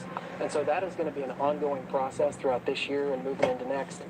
So it's really exciting to kind of see what comes out as, hey, this is the lander that's going to take the first woman and the next man to the moon in 2024. Right, so different than the time of Apollo when we went to the moon, and that program ultimately came to an end. The idea here, though, is to try to create some sustainability. Talk about that. Right, and sustainability, you can get to sustainability if you have reusability, right? And that's what we're seeing with Commercial Crew for sure. But whenever you think about our human landing system, you're looking at a system that we put out there at the moon once we get to sustainability, and it's going back and forth, taking multiple trips to the lunar surface, back up to Gateway, which you're familiar with. This kind of our smaller space station we're going to put in orbit around the moon. So we are building an architecture that is going to enable reusability at the moon. Apollo never had that. And so whenever you think about driving down cost and increasing access, reusability, sustainability are critical. So you get to see everything from a very high level at NASA. What's it like for you personally, I'm curious, to be here at the Kennedy Space Center to watch a launch and to just see this amazing facility where all of this activity happens? Yeah, I think sometimes people think since I work at NASA, I'm around this stuff all the time. I'm not, right? I don't get to come down here nearly as often as I'd like. So it's just as exciting for me as it is for anybody else in this room. When you think about all the hard work that our team has put in to get us to this day, to actually come down and be a part of it with them, it's just overwhelming and incredible. So we're just a little bit excited. All right, Gabe Sherman, NASA's Chief of Staff, we appreciate you joining us today and enjoy the launch. I certainly know you will if we're able to get that one off. We're going to toss this back now to Hawthorne, California. Joining us now is SpaceX's Lars Blackmore to discuss SpaceX's future ambitions to visit the moon and Mars. Thanks for joining us again today for a second round. You're welcome. Could you tell us just a little bit about your background and what you do here at SpaceX? Yeah, well, I'm in charge of entry and landing for Starship, which is SpaceX's next rocket after Falcon 9. And before that, I worked for many years on the same thing for Falcon. So hopefully today you'll see another one of those landings on a drone ship. Awesome. And speaking of that, what role does reusability play in getting people to the moon and Mars in the future? Well, it's really all about making human spaceflight affordable. And what you want for that is a 100% reusable rocket. Now, Falcon is only partially reusable, but Starship is going to be 100% reusable. And we've actually already started working with NASA on using Starship to send astronauts to the surface of the moon for the first time since 1972. Not only that, Starship will be refuelable on orbit, and the combination of those two things will let us send people basically in the solar system with more payload for less money than I think people have really been contemplating. I think for the first time we can seriously talk about things like lunar bases, or what SpaceX cares about most, a self-sustaining civilization on Mars. Right, so what you're saying is I will have an opportunity soon to get on board one of those spaceships. I very much hope so. So speaking of reusability and landing, I know you mentioned Starship will be refuelable in orbit, but Falcon does come back and land back on Earth. What are the challenges with actually landing on the moon and landing on a planet like Mars? Yeah, well, you can't land like a plane because the moon and Mars either have no atmosphere or have a very thin atmosphere, and even if you could, there's no runway that someone's built for you. So that's one of the reasons that we do propulsive landing on Falcon, because we want to figure out how to do propulsive landing. That fundamental architecture works on basically any planet. If you have no atmosphere like the moon, you do a propulsive landing burn all the way. If you have a thick atmosphere like Earth, you let the atmosphere slow you down as you float down and do a short landing burn at the end. And for Mars, which has an atmosphere but a very thin one, you do something in between the two.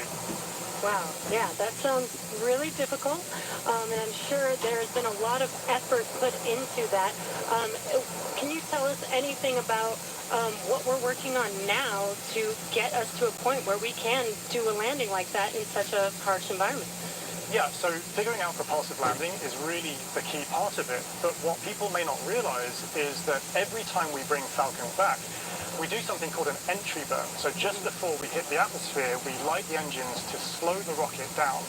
That happens high up where the air is very thin. And it just so happens that the conditions there are very similar to what a Mars landing burn would look like. So even though it takes months to get to Mars, and you can only do it every 2 years when the planets line up, we effectively get to practice Mars propulsive landing every time we bring Falcon back, including, hopefully, today. Wow. And as you mentioned, every time we bring Falcon back, we learn something new. Can you tell us a little bit more about what we learn after the vehicle has returned and we're able to check out the vehicle? Yeah, so Jessica actually mentioned this earlier, that, I talked about how cost is really one benefit of reusability, but reliability is the other benefit. I mean, imagine that you do all this planning to send a rocket up through the rigors of launch and re-entry, but you don't get to see the rocket afterwards. And what we would like to do with the reusability, what we've been able to do with Falcon 9, is see the rocket, inspect it, and because of that, we've been able to correlate our models pre-flight to what actually happens when you launch, re-enter, and land the rocket. Right, instead of just guessing what happened to the vehicle after it's left. That is amazing. Well, thank you again for joining us today for a second round. Hopefully the weather works with us today in a couple hours, actually. Let's throw it back to KSC with Marie. All right, actually we have Lauren here. Now today's mission opens up the door one day, allowing the general public to be able to visit places like the moon and Mars. And as you've heard through several interviews today, reusability is a really, really important part of that. Imagine if every time you flew a plane from LA to New York, you threw it away at the end of the flight. That would mean essentially airline travel would be too expensive, costing hundreds of millions of dollars a flight, and almost no one would be able to fly. And so that's what SpaceX is trying to do here with reuse, allowing not just a handful of people to be able to go to space, but tens of thousands and hundreds of thousands of regular folks like you and me to be able to go to space. So, myself, Commercial when spaceflight. people like me have a chance to go, I know my dream is to land on Jupiter's moon, Europa. Scientists believe that there is a liquid water ocean underneath the ice and that it has the potential to be habitable. And so I'm super excited to get up close and personal with my space fish. Leland, what about you? Where would you go? Wow, that's a pretty interesting destination. I think I would like to go to Mars. We've studied Mars so much and looked at it, and I think maybe having a Martian base that is dog-friendly, bring the pups along, because I think as we explore, we want to take our families, our cultures, our traditions, with us, and flying with Doug and Bob is cool, but, having more people, yeah. There's the dog. The puppers, taking the puppers to space. I mean, they're not. They look ready to go. They are ready to go. We just needed maybe some like SpaceX type suits for them, But it's that's what it's all about, exploration. Like the settlers going west, they took everything with them and they started new communities and new traditions. And I think that's what we do with space travel. We start new traditions and communities and bring everyone together as one family, one civilization. Absolutely. We're here for it. And knowing that the opportunity to fly to space as a private citizen is really just right around the corner, we have a new poll question on Twitter for you. If given the opportunity to fly to the moon, now we're talking the moon, would you fly to the South Pole where no one has ever been, or would you go to the Apollo 11 landing site? So those are going to be some interesting answers. And while there is not a ton of cargo on today's mission, Dragon is carrying two very special payloads, aside from Bob and Doug, of course. The first of those payloads is a series of custom art pieces entitled Humankind by Los Angeles artist Tristan Eaton.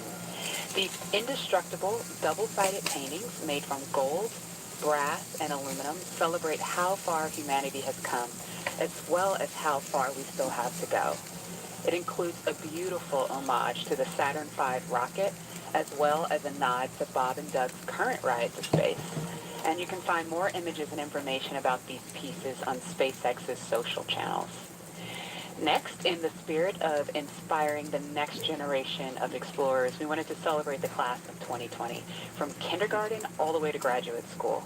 So SpaceX and NASA invited students from around the world to submit their photo to fly on America's first human spaceflight in nearly a decade. Each graduate's photo was used to create a mosaic image of our beautiful planet Earth, which we printed and is now being flown aboard Bob and Doug's flight on the Crew Dragon spacecraft. We received nearly 100,000 photos. That's a ton, so thank you and congratulations, graduates. Yeah, I've got a couple of family members and friends who submitted their photos, so they're super excited about seeing their faces go to space in that beautiful mosaic. That was really cool. And again, that's what it's all about, you know, everyone coming together with their experiences and bringing them forward to space. And I think regular people flying to space, I mean, SpaceX is going to be flying, you know, non-government people, non-military people, but people that have a desire to explore and do new things and traditions off planet, as we say sometimes.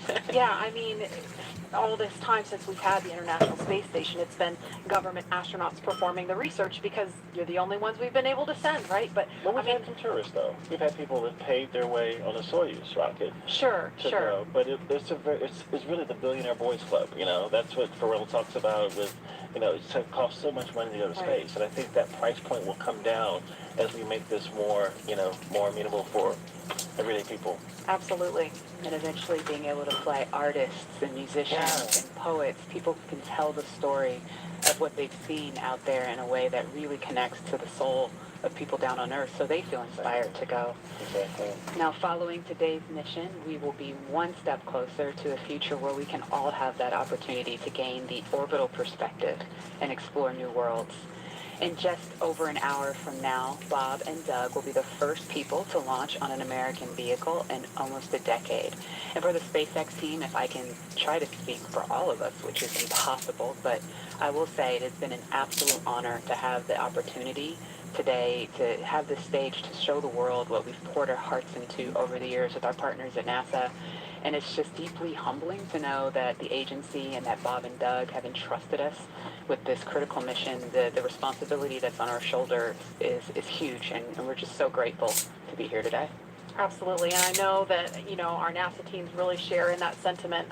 We heard from just a handful of them earlier when Bob and Doug were riding out to the launch pad, but there's so many people that we're probably never going to see or hear from on the public stage, but that have poured their hearts and souls, as you said, into this mission. All the engineers up late hours, double checking, triple checking everything to troubleshoot and solve problems and get us to this point. So it's just really awesome that we've made it to this point. When you think about legacy, Katherine Johnson, who helped get John Glenn to space, her daughters are watching right now. And that legacy going forward to the future of space travel is powerful. Wow. And we heard from two icons of science and exploration on Wednesday, and we couldn't resist sharing these shout-outs with you one more time. Wow, we're making history again. The NASA program. I'm there with you guys in spirit. Bob, Doug, good luck. I know you'll be fine. I'll be watching and got everything crossed, arms, legs. I'm tied in a knot. Can't wait for you to get back safely. This is the first time a U.S.-built rocket has taken people into space in 9 years. It's quite an accomplishment. So for us at the Planetary Society, more rockets means more exploration. More people in space means more exploration. More countries involved in the endeavor of spaceflight means more exploration. This is how we know the cosmos and our place within it. So congratulations, SpaceX. Here's wishing your team, and the crew especially, a safe journey and the joy of discovery. Let's go. So great to hear from William Shatner and Bill Nye, two very recognizable faces following along on the mission. They played the same thing. And we want to go over to Dan and Jesse in Hawthorne, where we are now just 1 hour and 18 minutes from launch. Dan, Jesse? Hey, thanks, Murray. Yeah, 1 hour, 18 minutes. I think we're tying ourselves in knots, just like Captain Kirk. We're really hoping the weather cooperates. In about 20 minutes or so, we might clear, so we're getting hopeful. We're getting our hopes up. Yes, yes, very excited. Again, we're T-minus 1 hour and 18 minutes from launch, and the anticipation is real over here. Since arriving at the spacecraft, Bob and Doug were helped by our closeout engineers to get into their seats, attach their suits to special umbilicals that provide breathing air, pressurized nitrox, and a communications link to Dragon systems. They conducted leak checks, which were successful, and communications checks with the core here in Hawthorne, which is the person who will speak to them directly throughout the mission, as well as the launch director in Florida. This is where they are checking their comm path through both ground stations and the tracking and data relay satellites that we'll use to talk to the crew the entire way to the station. And after all of those suit leak checks were successful, the closeout team was able to get out of the Dragon capsule and seal up that hatch, which also got its own leak check and was confirmed successful. At this point, the closeout team is out of the pad. They're away from the BDA, the blast danger area, and weather operators are about to kick off their final checks on wind speeds at the pad, which are going to be used during the final go, no go for launch. So we're all keeping eyes on the weather right now.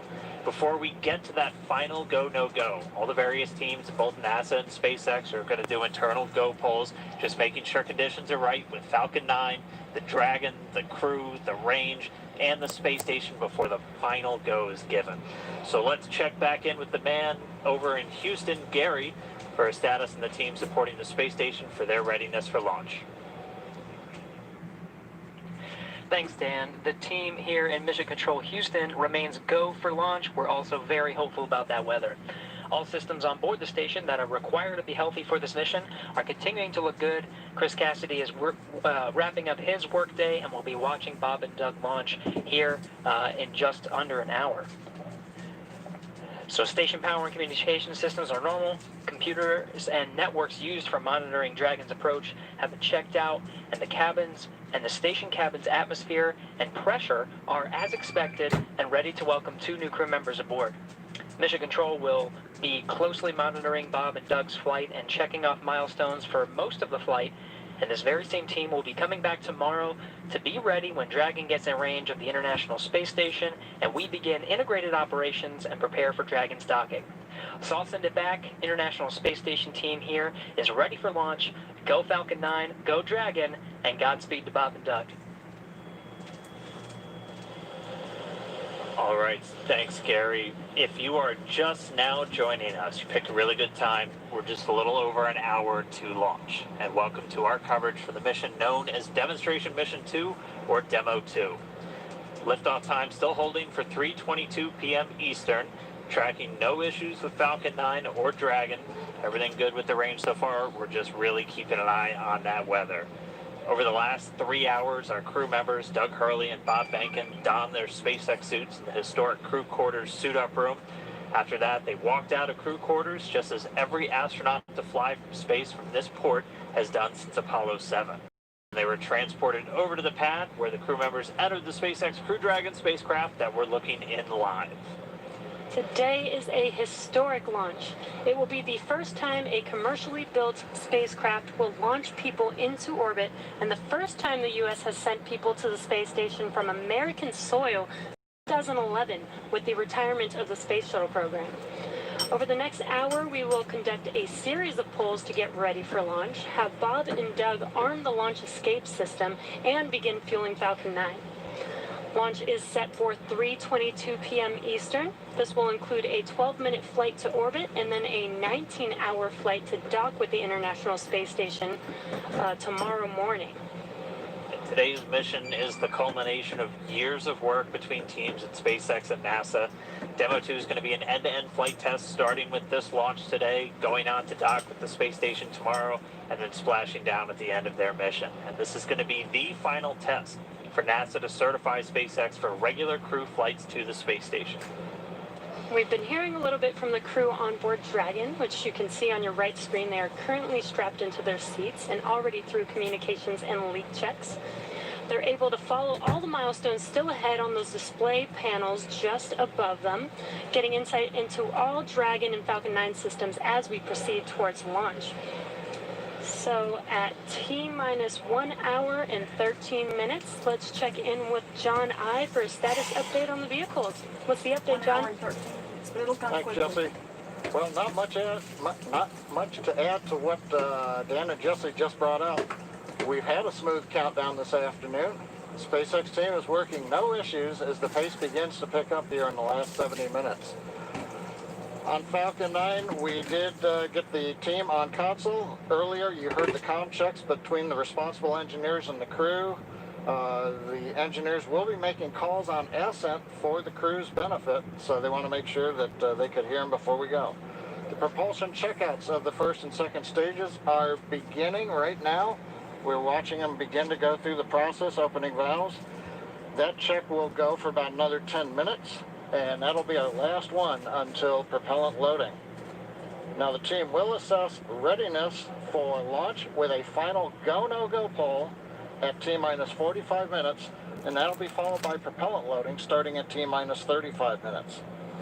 Now earlier today, Dragon operators also performed a series of checkouts of Dragon's flight systems. The spacecraft is also currently go for launch. Our NASA crew, astronauts Doug Hurley and Bob Behnken, are currently inside Dragon. The hatch is closed. The SpaceX ground crew has left the tower. The next major event for Dragon is retract of the crew access arm that you can see currently alongside the capsule. That'll happen somewhere between T-minus 45 and T-minus 42 minutes. Now the range is currently clear for launch from historic Pad 39A. The worldwide network of ground stations and the tracking and data relay satellites are ready to support Dragon as it heads into orbit. The weather, that's the one concern.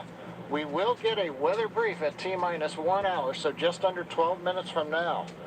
Currently, the ground and upper altitude winds are go, so that's one thing that we can check as green.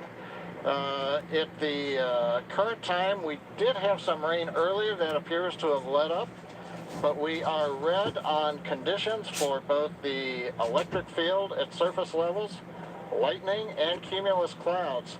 There is an expectation that a forecast that will be coming up at about T-minus 1 hour also may give us clearance of those conditions.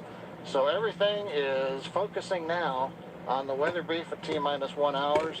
Also, we should hope to hear about the final check on the Ascent corridor. That's the weather along the Atlantic seaboard in case Dragon had to abort on the way to space. The conditions there have been marginal, but the expectation that it would be good for launch. But we will get all of that coming up here very shortly prior to entering propellant load. Now today we are aiming for a launch at 3:22:45 p.m. Eastern Daylight Saving Time, or 19 hours, 22 minutes, 45 seconds Universal Time. Once we begin loading propellant, there's no opportunity to change T0. So once propellant is loading, we're committed, and we'll get one chance at it today. But currently at T-minus 1 hour, 10 minutes, and 30 seconds, everything except the weather is go for launch.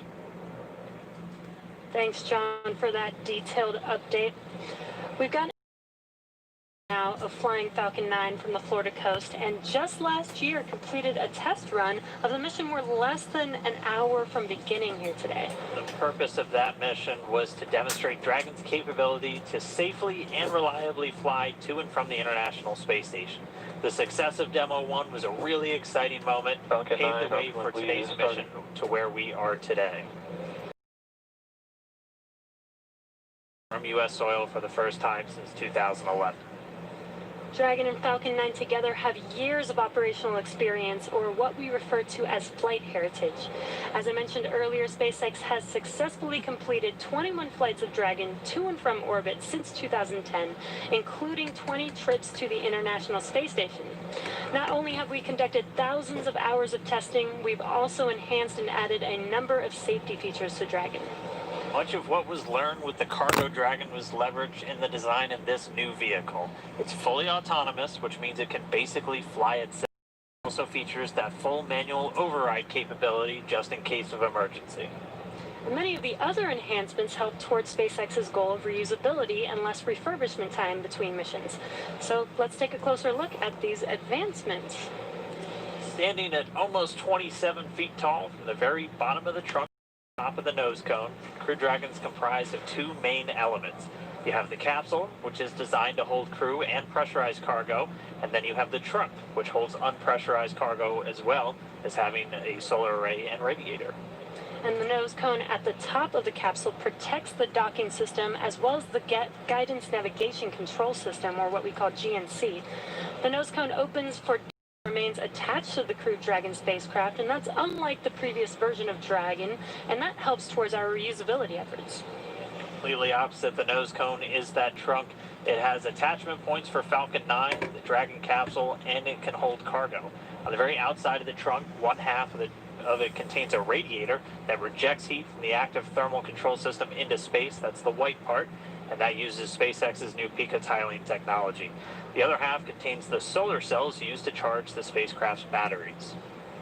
And though we only have 2 astronauts on board today, the spacecraft is actually designed to accommodate up to 7 crew members with modular seats that can be removed and replaced by additional cargo.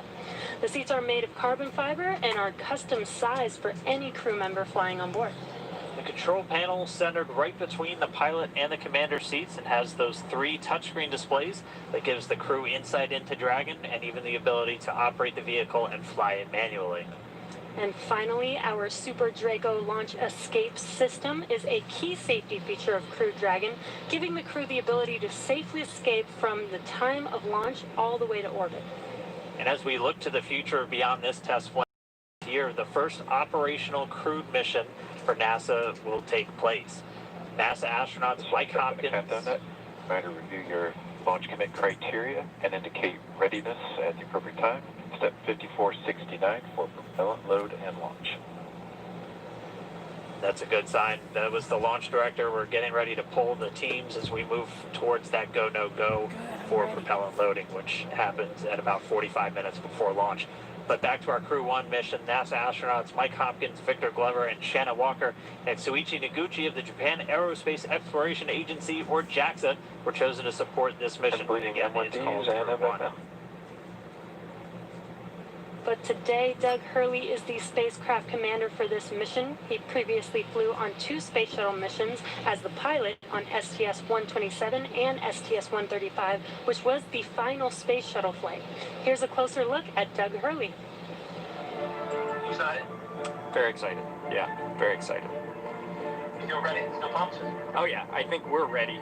I think we're certainly ready. Joining the SpaceX Demo 2 test. He is a Marine Corps colonel and test pilot. He was selected as an astronaut in 2000. He piloted Space Shuttle Endeavour and Atlantis for STS-135, the final Space Shuttle mission. Introducing NASA astronaut Doug Hurley.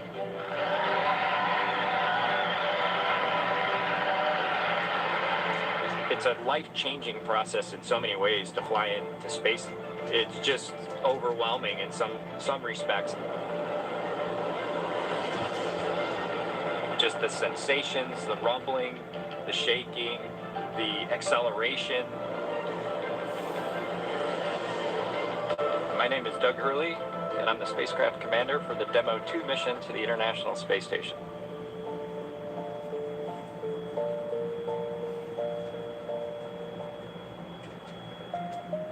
This will be the first time the Dragon had a crew on board, and so there's a myriad of objectives we want.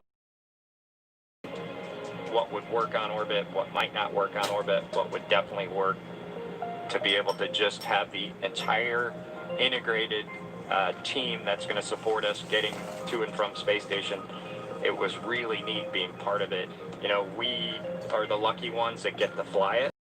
We certainly not for 1 second take for granted the amount of effort that so many other people had to put into this to make it successful. For Doug personally, he's worked so hard, I mean, through his entire life, to get to where we are right now. As a test pilot, it would be the dream to fly a new vehicle. So it makes me so happy to see that he gets to be part of this mission, the spacecraft commander. I'm just glad to see his hard work and his dreams come true for that.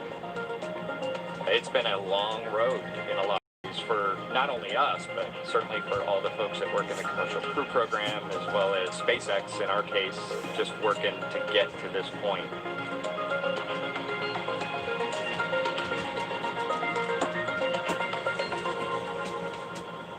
And we're a little over 1 hour, 3.5 minutes away from launch. Now let's learn a little bit more about the man sitting next to Doug Hurley inside Dragon, NASA astronaut Bob Behnken. My career at NASA has kind of spanned a couple of decades at this point. I arrived with the class of 2000, went through the training program, primarily focused on the Space Shuttle and the International Space Station, learning those systems. Having launched a couple times on vehicles, you know, the second time was definitely different than the first time. You can feel a little bit guilty of, hey, should I study one more thing, or is there one more piece of information I should get? Am I really prepared or not? So that's definitely different between where I was on my first flight and where I'm at right now. For me personally, as a spouse, watching everything that Bob has put into this over the last 5 years, the dedication that he's shown, the perseverance is pretty special for both of us, though. Our minds work. It won't be until sort of the mission is complete that you have really a chance to savor it and celebrate it. This is a huge accomplishment for an Air Force flight test engineer to be part of the demonstration mission of a brand new vehicle. It's going to be amazing. Without a partner that has that same appreciation, I think it can be challenging for some folks. There's a lot of work and a lot of time that takes away from family that that my spouse appreciates, and I love her for that. On a deeply personal level, I'm really excited that my son is going to get a chance to see me launch into space. Being an astronaut has been a little bit of an abstraction thing for him because he's seen me do it in old videos, but he hasn't seen me do it for real. And so I'm excited for him to see this launch. Really, my role on the Demo 2 mission is to make sure that we get this vehicle tested and evaluated so that we can move on to more operational missions at the International Space Station. We've got a lot of objectives on board the vehicle that we need to accomplish to really make sure that it's good to go. We'll make sure all those systems are working during the test flight so that the future missions will have them available even if they don't plan to utilize them. Through years of the NASA team, helping to share that experience and teaching them the lessons that we've learned by going through this. Now there's another capability in the U.S. besides NASA to operate something of this magnitude. I want to thank the entire Commercial Crew Program team that's worked together to get to this point where we've got vehicles in the launch pad ready to head to the International Space Station.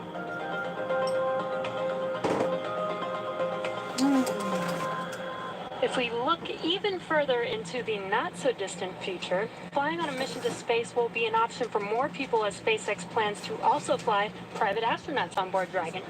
Earlier this year, SpaceX signed an agreement with the space tourism company Space Adventures to fly up to 4 passengers on an orbital trip aboard Dragon as early as next year. Wow. And of course, it's NASA that is making private astronaut missions to the space station a possibility. We are looking forward to these missions, and we hope that you guys are all too. All right, we are just 20 seconds away from T-minus 1 hour. This is going to be a really big moment that everyone's going to want to listen to. We're expecting a weather update, obviously hoping that the weather is improving. And so we should find out in the next 10 seconds or so. So we're going to stand by for a moment and wait for the Corps to give Bob and Doug a call, and then we'll all hear the latest. SpaceX, we're at T-minus 1 hour. You are go for Section 6. When ready, report go for launch. We'll put it in work.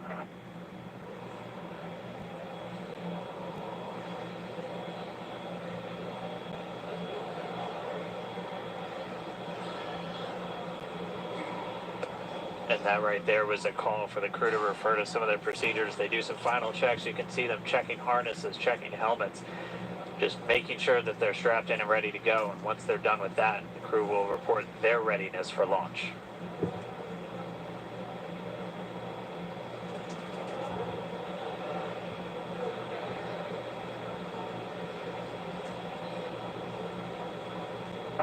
SpaceX Dragon in 6.4. Bob and I are go for launch. Copy, go for launch. And next up will be go no GoPro at T-minus 45. Dragon Capsule. All right, the crew is go for launch. So we are inside of 1 hour, still waiting for the weather update. But I mean, this day is one for the history books. We're returning crewed launches to station from American soil on American rockets. It's been almost 9 long years since we retired the Space Shuttle program.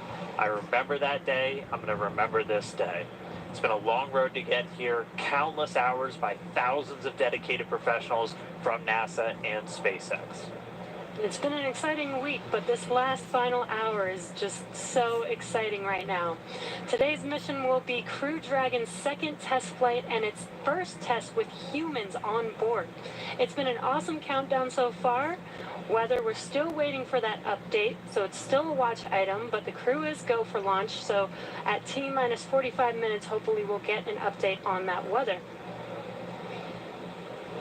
We've had a really clean countdown so far. It started with suit up just over 3 hours ago. The SpaceX team helping Bob and Doug put on their suits, conducting initial checkouts, including an initial pressure and leak check before they got to the actual walkout. And all of that done in that operations and checkout facility. The crew walkout was where Bob and Doug gave their final goodbyes to friends and family gathered outside the operations and checkout building before they began that roughly 20-minute ride to Pad 39A. Really touching moment, saying goodbye to their family, both their wives and sons right in front of them. Yeah, a very touching moment. Incredible to be able to watch these moments. And as they got into their Teslas, we got to watch them ride all the way to the pad, and we got some great footage there. T-minus 56 minutes and counting. Some playback from earlier of them getting into those Teslas, about to make that drive down to the pad.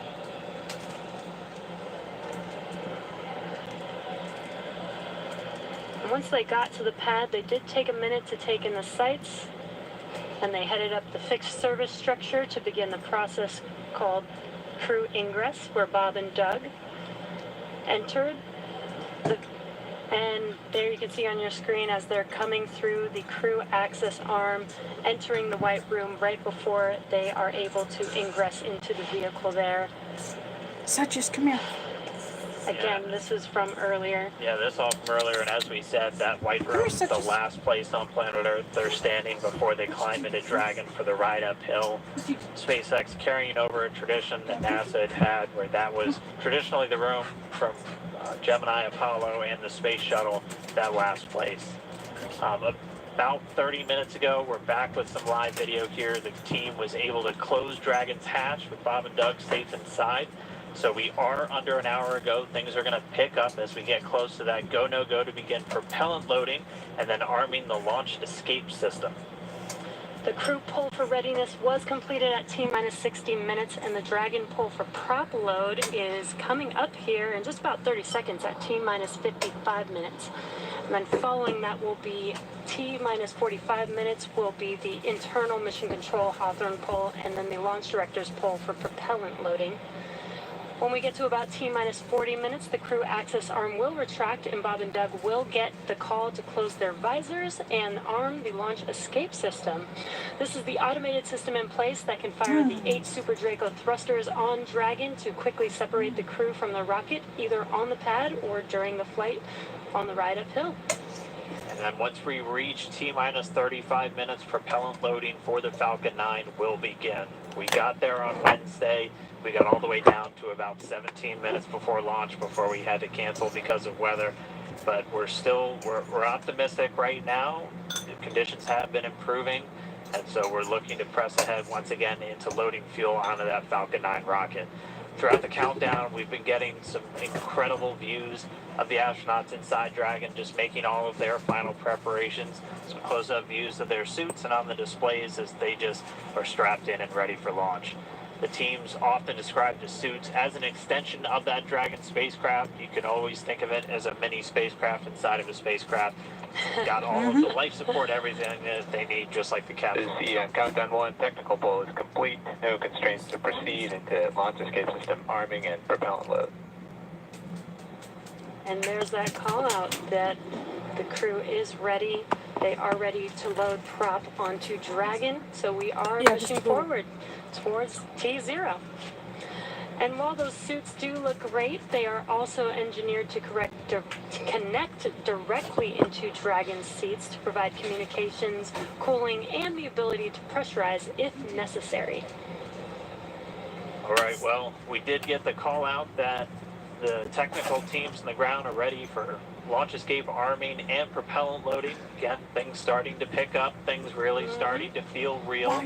Let's jump down real quick to the team at Kennedy. See if you guys are just as excited. I can't sit still right now. It's starting to feel real. Yeah, it's hard to sit still in here, right, Leland? Rocket fuel going through my veins still. I know. It's so awesome when we see them sitting there in their suits. We're less than an hour away now. So far, things look like we might make it.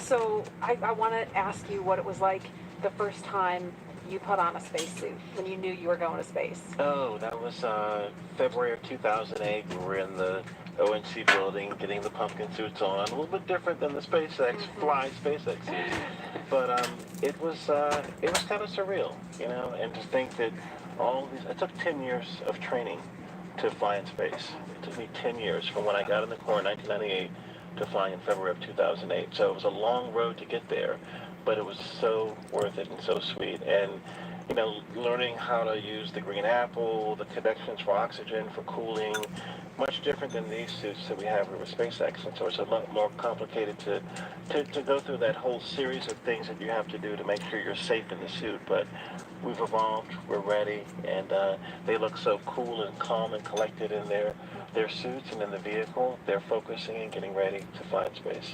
And there's so much excitement around the center. I know, Leland, you've been getting some messages. You got another message from another astronaut. Yeah, Sonny Williams. Okay, so Sonny, Kind of the best. She's awesome. commercial crew also. She was one of the original cadre. She was one of the original 4 who trained with Bob and Doug from the beginning of the commercial crew program. And she's one of my classmates. Look at her there. What is she wearing? She is. Hey, the Sonny. meatball! No, she had the worm one on Wednesday, so she wore the meatball today. So it's the best. But now she can wear the worm ball. Yeah, the worm ball. Yeah, she can mix it up. But yeah, Sunny's awesome. She's training to fly on the Boeing Starliner in the not too distant future. So really glad she's watching and showing some love. So thanks a lot, Sunny, for sending that note. And again, we're looking at a live view of the Crew Dragon on top of a Falcon 9 rocket. You can see the crew access arm to the right of your screen. That's the hallway that Bob and Doug walked down to get into the White Room, which was the last place we saw them standing up before they climbed inside Dragon. And again, a wider shot there of Launch Complex 39A, where we are inside of an hour from liftoff, and I think we're just a couple minutes away from the poll we're going to hear before they start propellant load. Again, a 2-stage rocket there, and gosh, you guys, the weather looks not that bad. I mean, obviously that is not an official forecast, but it doesn't look quite as bad as it did Wednesday. We've got a little bit better odds, so there's the countdown clock. We're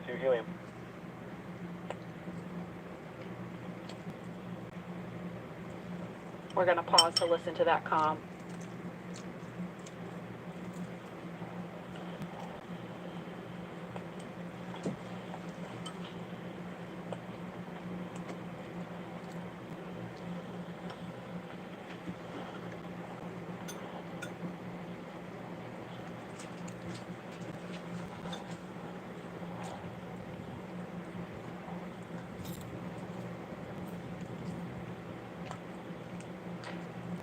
If you're just joining us, we're less than 50 minutes from the scheduled liftoff of the Falcon 9 rocket carrying Crew Dragon. And if we start to hear any kind of update on weather or polling, we will pause to listen in for that. But if things go as scheduled, we should be hearing the launch director verify go for propellant load at about T-minus 45 minutes. So we're going to send it over to Hawthorne to carry the ball. John Instrucker or Jesse, are you there? This weather is go at this time. Weather is go. Dragon copy, go weather.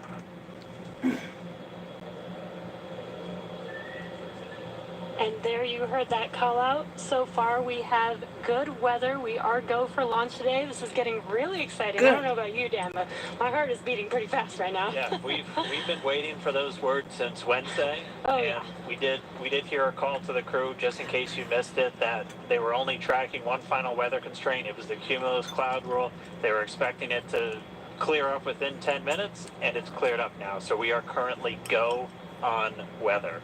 Yes, and it's been pretty incredible to be so close to launch, and the road leading up to this point has been pretty incredible as well. It has been. It's been a partnership between NASA and SpaceX. We've been working together since SpaceX started flying cargo to the International Space Station, now getting ready to launch crew.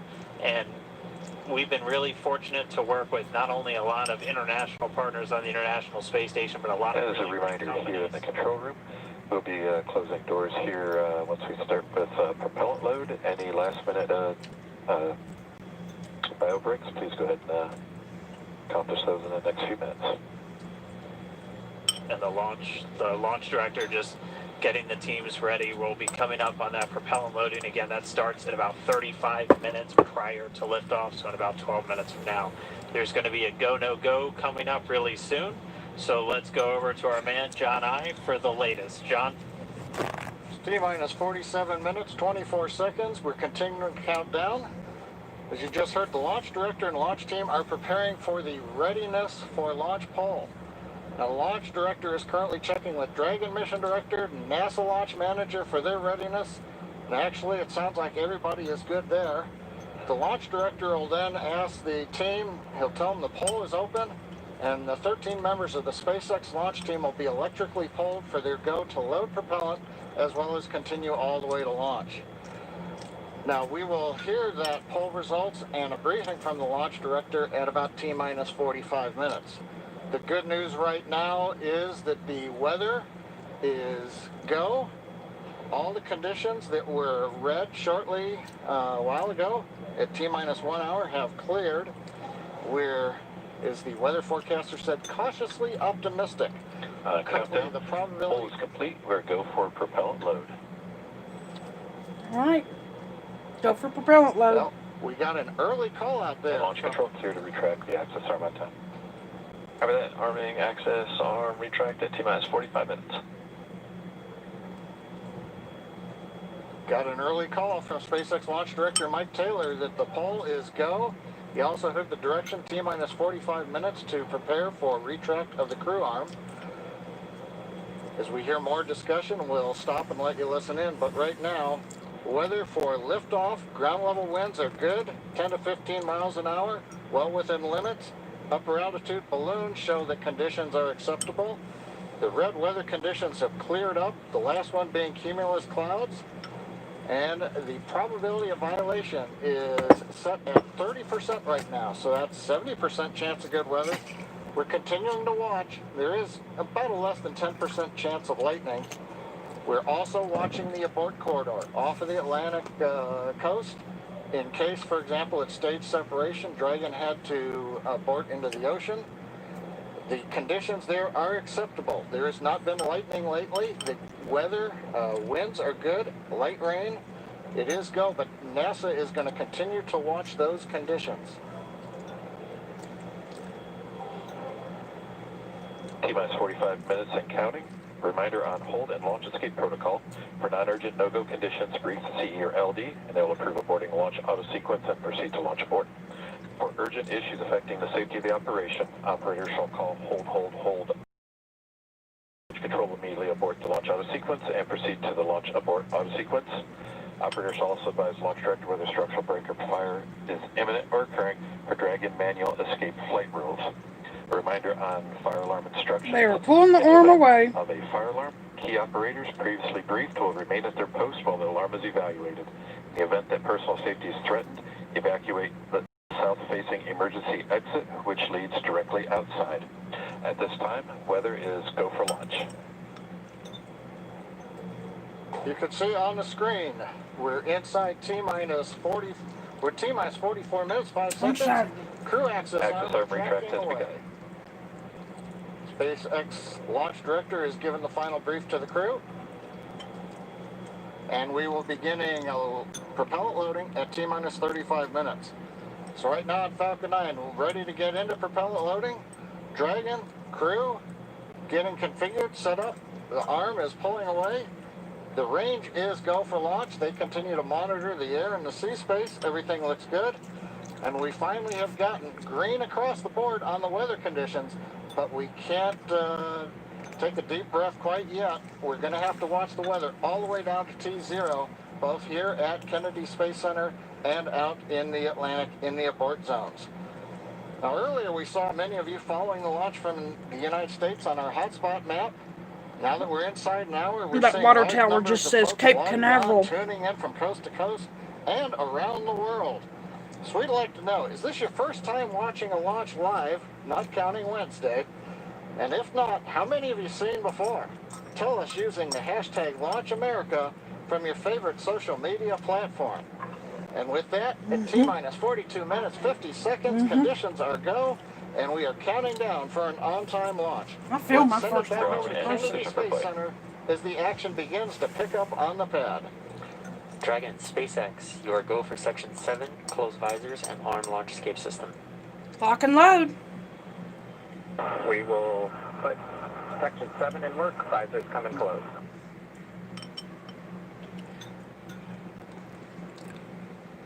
All right, the countdown clock is continuing to tick. My heart is continuing to beat 5 million beats a second, and we are getting so close.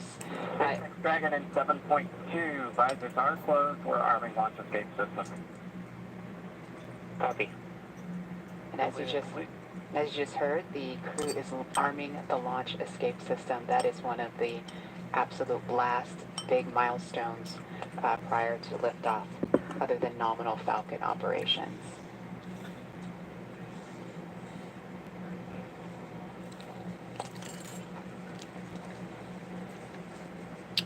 So just a minute ago, we saw the crew access arm retract, and obviously we just heard on the comms, Bob and Doug getting ready to arm the launch escape system, and so that is something that protects them all the way to orbit. So when fueling starts at about T-minus 35 minutes, so just over 6 minutes from now, they will have the capability to abort, to separate from Falcon 9 either on the pad or even after liftoff. That's a critical safety capability. And we are going to go over to Hawthorne now to take us through these next minutes. Jesse? Section, push in, turn nitrogen, push in, nitrogen. And we did hear that call out that they are arming the launch escape system, so very exciting. SpaceX has designed Crew Dragon and Falcon 9 to be the safest launch system ever flown. So we brought back Nick Picone, SpaceX's Nick Picone, to talk more about this again. Thanks for coming back and joining us today, Nick. Hey Jesse, happy to be here. Still monitoring the launch here with our recovery and ground operations teams. Awesome. And Nick was our mission manager for our in-flight abort test earlier this year and now works on the Starlink team. Nick, on Wednesday you talked about the launch escape system. Could you just give us a brief summary today for those that are joining today? Sure. So the launch escape system, again, is our ultimate safety feature to keep Bob and Doug safe in the event of a major Falcon anomaly on the pad. The system is designed to automatically fire if either vehicle detects a dangerous condition developing. If that happens, Dragon will use its 8 Super Draco engines to push the capsule off and away to a safe distance away from this Falcon. This capability is absolutely critical. It's what keeps the crew safe. And we're now active and armed on the pad with it protecting the crew. And as you mentioned, the launch escape system allows the Dragon to separate and get away from the vehicle. I believe it goes into the ocean. What happens after it lands safely in the ocean? Correct. So for most of our failure modes, the successful end state is Dragon deploying parachutes, splashing down safely in the ocean. But since a launch escape can happen while the vehicle's on the pad or anywhere T-minus 38 minutes and counting. It could be splashing down right off the coast of Cape Canaveral. It could be splashing down thousands of miles away in the North Atlantic. If that happens, to make sure we can get to Bob and Doug as quickly as possible, the Space Force's 45th Space Wing, Task Force 45, has pararescue teams staged and ready all around the world, ready to drop in and rescue Bob and Doug as soon as possible. And you mentioned that the launch escape system will keep them safe all the way up to orbit. What other options are there after Dragon is in orbit? Sure. So if for any reason we're unable to dock to the International Space Station, we have several pre-planned return trajectories, which will bring the capsule down to a splashdown point close to shore, where NASA and SpaceX recovery forces will be waiting to recover them. It'll look like an otherwise totally normal recovery operation, except for the early end of mission. This operation is something we're doing with one of two identical crew recovery ships. We do that because the landing sites, we want to maintain as much flexibility as possible. There could be changing weather conditions that bring down one site, leave the other one up. So we have those two identical ships, one in the Atlantic, one in the Gulf of Mexico. And our space operations team can redirect the spacecraft to go to whichever site is the safest option for the crew at that time. And with the vehicle, in almost any scenario, it sounds like the vehicle will land into the ocean. And it may look like a gentle landing into the ocean, but it's a pretty dynamic event happening. And you mentioned there are teams that are ready to go and rescue the vehicle and the astronauts on board. How do you prepare for something like that, especially with so many different scenarios that could happen? Sure. So we're lucky to have had about a decade of T recovery minus 36 experience with minutes and Cargo counting. Dragon-1 in our previous trips to the International Space Station. That, along with our booster recovery missions, we've got a great team of recovery operators here who have a lot of offshore experience with our spacecraft. The system, though, we took that experience, we built up a new crew recovery ship, two identical crew recovery ships, I should say, which have a lot of those lessons learned baked into the design of that ship and the operations. These new ships have complete medical facilities, an operational helipad, and redundant communications, power, and propulsion to make sure they're robust and ready for anything we encounter offshore. We've also done tons of training exercises with SpaceX team, the NASA team, and the rescue forces I mentioned earlier, practicing capsule recovery, emergency scenarios where we have to get the crew out of the capsule while they're still in the water, as well as those helicopter evacuations, taking off and landing from the pad many times so that we make sure the team is ready to do that. They're all staged and ready. They feel ready to support. Will be ready to call on us if anything goes wrong today. Awesome. It sounds like Bob and Doug are in some really good hands and will be safe no matter what occurs on the vehicle. So thank you, Nick, for joining us again, for walking us through all of those details. I hope you're just as excited as we are for our launch coming up here very, very shortly now. So we're going to send it over to KSC to Lauren. Thank you, Jesse. So as you just heard, fueling is about to begin at T minus 35 minutes. We are about 50 seconds away from that. And so we're just getting really, really close to the first launch of astronauts into orbit from American soil since 2011. The launch escape system is armed, which, as you know, happens before Look fueling. at the vehicle assembly And building. Dragon propellant load, Kennedy Space that's Center. the propellants that are inside of the Dragon capsule, not the rocket. Prop load for Dragon took place weeks ago, just a few miles down the road in what we call Dragonland. And those propellants, they Dragonland. are MMH, or monomethyl hydrazine, which is the fuel that we use. It's hypergolic fuel. And NTO, or nitrogen tetraoxide, that's the oxidizer. Those two come together and they ignite in space to propel the vehicle. You don't need that TTEB or a third thing to ignite because hypergolic propellants don't require it. You just need the fuel and the oxidizer. And as you just heard, propellant load has started on Falcon 9, and that's awesome. All right, so that bipropellant system feeds all of the engines on Dragon. So Dragon has 12 service section engines in each, so there's 3 in each quad, 3, 3, 3, and 3. Those are used for on-orbit maneuvering for Dragon. There's also 4 additional Dracos that are underneath the nose cone for large Delta V maneuvers that the vehicle will perform. But the engines that Nick Pacone was talking about earlier are Super Draco engines. We have 2 in each quad of the vehicle, so 8 total. And those are bigger engines with a high flow propellant system, and those are what lift Dragon off of Falcon 9 in the unlikely event of emergency that requires us to get off of Dragon, off of Falcon. Now, you probably remember, Mercury, Apollo, Soyuz, they have that big pointy tower on top. That's the launch escape system for those vehicles.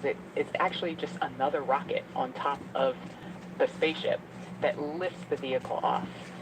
In the case of Dragon, our escape system is integrated into the vehicle completely. And so that's just better from one less thing you have to jettison every single flight. But it also allows us to have escape capability from the pad before T0 all the way through to orbit.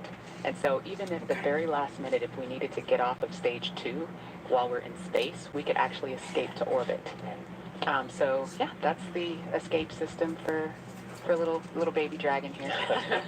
Thanks, Lauren, and thanks for walking us through that, because I think it's really important that people understand that critical safety capability, and that's the whole point. When we hear that launch escape system is armed, what that means is that in an instant they can separate from Falcon 9, shoot up into the air, and they can splash down safely in the Atlantic Ocean under Dragon's parachutes, and it was designed to do that. So now that fueling is underway, it's been going on for about 2 minutes now, so they have that safety capability ready to go on standby in an instant if they need it.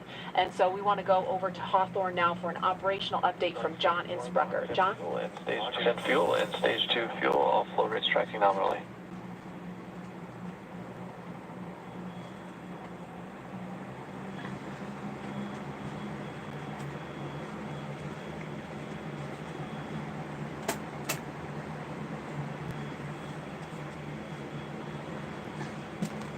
About to send it out.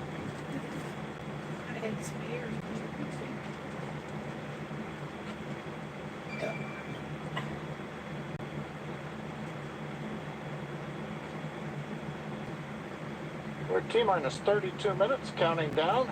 These final minutes, everything's still looking good for Falcon 9 and Dragon for an on-time launch. Falcon 9 did begin propellant load at T-minus 35 minutes as planned. Now on the Falcon 9, we use a fuel and oxidizer as the propellants that power it. The fuel is commonly known as RP1. That's rocket propellant grade 1 kerosene. The oxidizer is densified liquid oxygen, also called LOX. Densified means it is kept much colder than typical for launch vehicles. This allows for more oxidizer to be loaded into the first and second stages. Now with the fuel and oxidizer on hand, we need an ignition source to complete that fire triangle, as we call it. For this, Falcon 9 uses a fluid called T-Temp. It ignites in the presence of oxygen and gives off a green-colored flame. Now it's hard to see on the first stage ignition due to the water that will be spraying on the pad, but you might just see the green flare as the second stage engine ignites following stage separation over 2.5 minutes into flight. 30 minutes. Currently, first stage fuel tank is T-minus 30 minutes full. and counting. The first stage, as a reminder, as you look on the left side of your screens, the first stage is the long white cylinder at the bottom, topped off by the black cylinder. So over 2/3 of the rocket is that first stage. So the fuel tank is getting loaded. We're also loading the liquid oxygen into the first stage also. The second stage, which is the top 1/3 between the Dragon and the black cylinder, that's the white second stage, that is being loaded with fuel right now. That's about 8% loaded at this moment. Liquid oxygen loading is going to begin on second stage at T-minus 16 minutes 30 seconds. Liquid oxygen loading will continue on both stages. T-minus 29 minutes and counting. Minutes of the count. We're also loading helium into pressure vessels on the stages. That's used to pressurize tanks in flight as the propellant is pulled out by the strong Merlin turbopumps. On board the Dragon spacecraft, astronauts are monitoring systems while the propellant is loaded into Falcon 9. While we mentioned we had trained them with sounds that we had recorded on board. They've been through most of a propellant load, and they are now experiencing those sounds and vibrations. Stage 1, crowd helium load started. Report no problems. They are go to support launch. Weather, the last of the red conditions cleared up about 15 minutes ago. Everything is marginal but acceptable on the weather. We'll continue to watch all the way through the countdown. Now, as a reminder, today we are now into an instantaneous launch window now that we've begun propellant loading. So at this point, if we hear a hold for any reason, we'll have to stand down and target our backup launch opportunity tomorrow, May 31st. Tomorrow? Thanks, John. For Demo 2, Bob and Doug's flight to station will take about 19 hours, and their journey is fairly similar to the trip our cargo Dragon makes back and forth to the International Space Station, but with two noticeable differences, and that's docking and splashdown. And as we await T-minus 0, in just under 29 minutes from now, the ground operations teams are doing a series of system checks to make sure Dragon and Falcon 9 are both ready for liftoff. And we're continuing to get live views inside the capsule with Bob and Doug, and you're now also looking in firing room 4 down there at the Cape. Once we hit T0 and a successful launch occurs, we will watch Falcon 9 and Dragon make their ascent until the Falcon 9 first and second stage separates and sends Dragon on its way to the space station.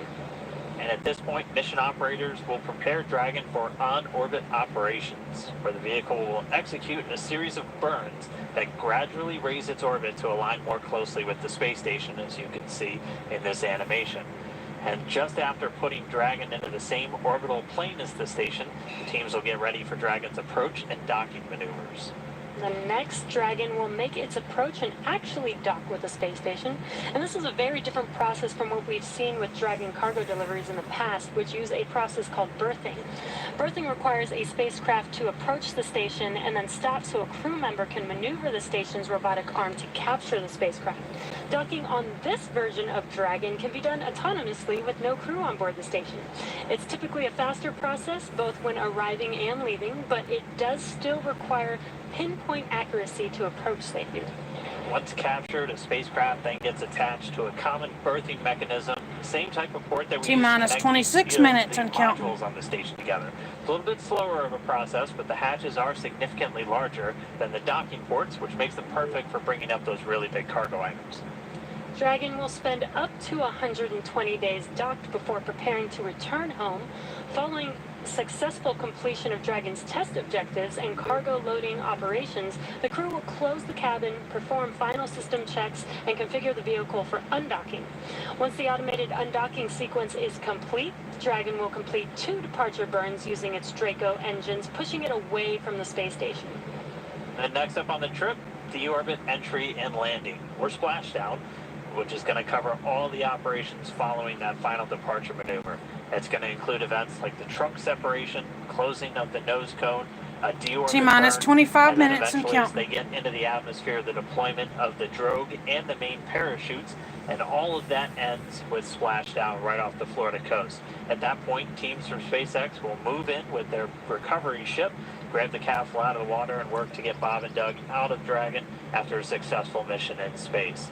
So we are 26 minutes away from launch. Fueling of Falcon 9 is continuing. Let's check in one more time down with the team at Kennedy. Murray? All right, thanks, Dan. We are so pumped right now because things have cleared up and it looks like we might actually do this today. If you're just joining us, we are now 25 minutes, 46 seconds and counting from the first launch of astronauts to the International Space Station from U.S. soil in 9 years. This will mark the beginning of a new era where more people will be able to fly to space than ever before.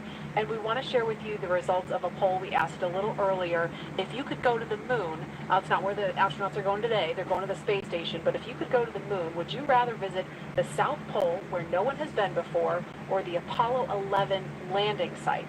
And it was a pretty even split. We had 46% of you say you would go to the moon's South Pole, and 54% of you would go to the Apollo 11 landing site. I kind of side with the Apollo 11 landing site because I'm a history buff and I want to see where Neil Armstrong and Buzz Aldrin set foot. So I don't know. What do you guys think? Lauren, which place would you go? I'm with you on that one, and I would love to go see that flag there and those footsteps, those footprints there. Should still be there, right? There's no window there. Still be there. Leland, how about you? I think I'm with both of you because it's just like, the meatball, the classic. Yeah. Going to the classic spot, and that's where all of it started. That's where all that inspiration came, even though I was an antenna engineer, not seeing it, but besides that, that's history. And hopefully, maybe it wouldn't have to be one or the other. That's true. Exactly. Yeah. I mean, yeah. we're going to learn more from going where we've never been before, and so we need to go to the South Pole too. And we are thrilled to see all of you following along online. Thank you for answering our poll, and we're going to go over to Tahira, who's been monitoring all the action with less than 25 minutes to go. Tahira, I'm sure things are heating up online. Hey Marie, I mean, you're completely right. Now that we have that go for launch, people are on the edge of their seat right now waiting on this historic moment to take flight. As you can see, photos are still coming in of just everyone around the country showing their excitement for this launch. And it's really been a touching thing to see how everyone's kept this excitement going from Wednesday's first attempt. So we just took a look at numbers, and we are now over 3 million people tuning in for this historic launch. And so for me personally, I just want to wish Bob and Doug the best of luck. This will be my own first time watching humans lift off to space from the United States, and it's just going to be a super emotional moment. For that, Marie, back to you at Kennedy for these last minutes before launch. All right, thanks, Tahira. And Leland, we've got 23 minutes and some change to go. What do you think Bob and Doug are feeling right now? I think, they're very calm, cool, and collected as test pilots, but I think they're thinking about what are the steps they have to take if a malfunction or something happens. So the nominal stuff is all kind of automated, but if something happens where they have to intervene with those touch screens, that's what they're thinking. And we're just inside 23 minutes now, so on Wednesday we were 5 minutes further in the countdown when we heard that call to scrub, and the weather was still very touch and go at this point on Wednesday, but today, it at least for right now, I don't want to jinx it, I don't think you would say it out loud, but it looks better today. Yeah, and it feels like, whew, I'm feeling it a lot more than I did on Wednesday. And speaking of Bob and Doug and them being really calm and cool and collected, having had the opportunity to be in meetings with them and to watch them train, I have to say, and to all of my friends who work with them every single day, the feedback is always just what great people they are. Right. And just how not just bright and sharp they are, but just good people. Right. And around the office, we often refer to them as the dads. The dads? They're the dads. They're dads. They are dads, and we've met their families, and when you see people on that very personal level, it starts to mean so much. There's people out there watching. A part of our team. They're not a customer. They're our team. They're not a payload. They're our team. They're a family, and so we're just so excited to see the dads up there today. Yeah. Go dads. Yeah. All right, we're going to go send it over to Gary for an update from When I saw that building for the first time out on that coastal highway, I thought, oh my gosh. The space station team here is focused. All eyes are on the system checks that are happening across There's the Houston. board, and we're listening in as we close in on launch, and I can tell you that things are looking very good. Chris Cassidy will be watching from the International Space Station, right now flying over the Pacific Ocean. It's heading to cross right over the launch pad. We might even get some good views from the station. Hope to be capturing those. We'll have the launch view on the big screen up front, and everyone's excited to see our 2 crew members on their way to the International Space Station. But before we get to it, I just want to pass on good luck from the entire flight operations community here in Houston. It's always exciting to be doing something wholly new and history-making with station operations, and we can't wait to see our team members Bob and Doug in low Earth orbit and heading to the International Space Station. That's it from us here in Mission Control Houston. I'll send it back over to the team in Hawthorne for the latest happening there. John. T-minus 20 minutes, 30 seconds. We're continuing the countdown. Everything is still looking good for launch of Falcon 9 and Dragon. 22 minutes, 45 seconds after the hour. Right now on the right-hand side, you can see a large white cloud coming off of the strongback. That is normal. As we get ready to load the second stage with liquid oxygen, we have to chill in the plumbing lines going up that strongback. And so as we relieve pressure, the moist, humid Florida air condenses around it, and that gives you the cloud. So that tells us that things are actually on schedule. We did begin propeller load at T-minus 35 minutes. Fuel loading on the second stage, I believe we just heard the call out that it is complete. First stage fuel load is continuing, and right now that's a little more than, that's about 60% of the way full. So things are looking good. Second stage is getting ready to begin the liquid oxygen loading. After they finish chilling in the lines that you see on the monitor, they'll begin the load at T-minus 16 minutes and 30 seconds. The range right now is go, ready to support. weather continues to be go. As we inch our way closer, we're keeping our fingers crossed. We're waiting to hear if anybody calls out an issue, but for the moment, as you can see on the screen, it looks good. Now on the Dragon side, the Dragon mission director and the team there are reporting no issues. They've done their communications checkouts. The crew access arm, as you can see, is retracted away from the There's Coco spacecraft. Beach right behind the crew them. is strapped in and Rocket. they're ready to go. Now final instructions will be going to the crew at T-minus 10 minutes. The crew displays will be configured for launch. You can barely make out their feet in those windows. Astronauts Bob Behnken and Doug Hurley insight into how the launch is proceeding and provides constant updates on vehicle health. We've already heard the crew give their go, close their visors, and get ready for launch. For Dragon, it'll enter terminal count T-minus 17 minutes and counting. When it transitions to internal power, we'll hear continued call-outs on the countdown net as we get close to zero and to liftoff. But right now, at T-minus 18 minutes, 15 seconds, everything continues to be go for an on-time launch. So Dan, Jesse, things are looking pretty good. How are they doing over at your stand? Things are great from about 15 feet away from you, John, and honestly, things are looking pretty great down at the pad there. We're seeing a lot more blue in the sky. Green is the color we want when we're talking about weather, and that's where we're sitting right now. So we're continuing to count down. We are under 18 minutes away from liftoff. Again, it's an instantaneous liftoff it's going to be 12:22 and 45 seconds here on the West Coast, 3:22 and 45 seconds over on the East Coast there in Florida. Just a reminder, it's going to be about a 9-minute ride up to orbit for the Falcon 9 and Bob and Doug on board Dragon. It'll be a 2-stage flight, so we'll see the first stage fly until we hear MECO, or main engine cutoff, about 2.5 minutes into flight. After that, the second stage will take over and continue to power them the rest of the way. Second engine cutoff comes in just under 9 minutes. T-minus 16 minutes. 44 seconds. Following that second stage completing its job, it'll continue to coast for about 3 minutes. It'll do a slight attitude adjustment and null out any rate, so make sure it's not in any kind of a spin before they do separation. So that's when the Dragon spacecraft will physically separate from the Falcon 9 vehicle and Bob and Doug will be flying free. It's about a 19-hour ride if we launch today on time. So that means Bob and Doug will get on orbit. They'll have a number of burns, or those firings of those Draco thrusters that they'll do over Stage 2 launch load started. We hear the locks. The liquid oxygen load has now started on stage 2. But again, they're going to be doing a series of burns on the way uphill towards the International Space Station 5, spread out over the first 16 hours or so of their flight until they get much closer and it's time for that approach and docking. And we are expecting that with an on-time launch to happen today. That'll be coming tomorrow in the afternoon. All right. Now that we're under 16 minutes away, we have a special guest joining us. I'm going to toss it over to Jesse. We are T-minus 15 minutes and 45 seconds from liftoff of our second demonstration mission today, and we have the honor of having SpaceX's President and COO, Gwen Shotwell, join us. Thanks, Gwen, for coming out and taking a few minutes to chat with us. Thanks, Jesse.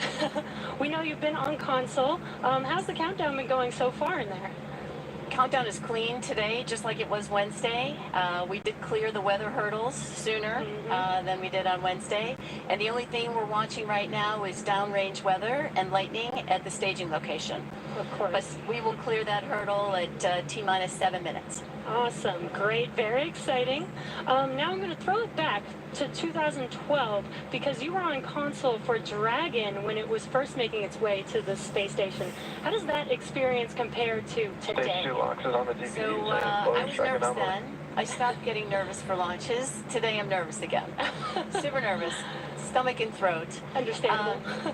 No, it's fantastic.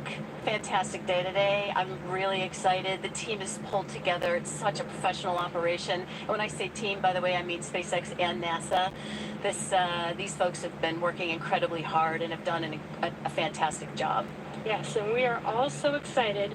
And we know that you have to get back inside of Mission Control, but is there anything that you wanted to say before liftoff to NASA and SpaceX? Well, I want to thank NASA, of course, for their generosity and their help with getting to this place. I want to thank all the SpaceXers who have come together to make this moment in history.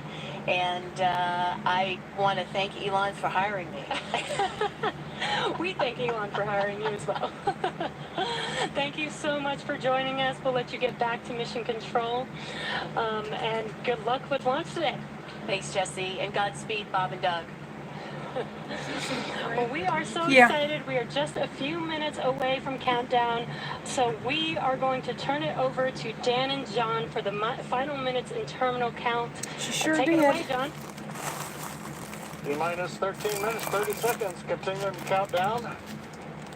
We're continuing to load fuel onto the first stage. That should finish up in just about 6 minutes.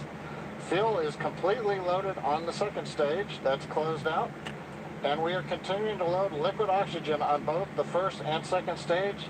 The liquid oxygen load beginning on the second stage just about 3.5 minutes ago. We are also loading cryogenic helium into the storage vessels. T-minus 12 minutes. Stage, getting into the last little bits of helium when we keep it cryogenic, cold and liquefied. That gets us, just like we do with liquid oxygen, the maximum amount into the storage volume so that we can get the most performance out of the vehicle. Right now we are in a fairly quiet state on the vehicle. Ground pumps continuing to put the propellant in to first and second stages. Next significant issue, callouts that we're going to hear will probably be inside the T-minus 10 minutes when they talk to the crew. We'll listen for that. But at the moment, everything continuing to look good at T-minus 12 minutes and 20 seconds.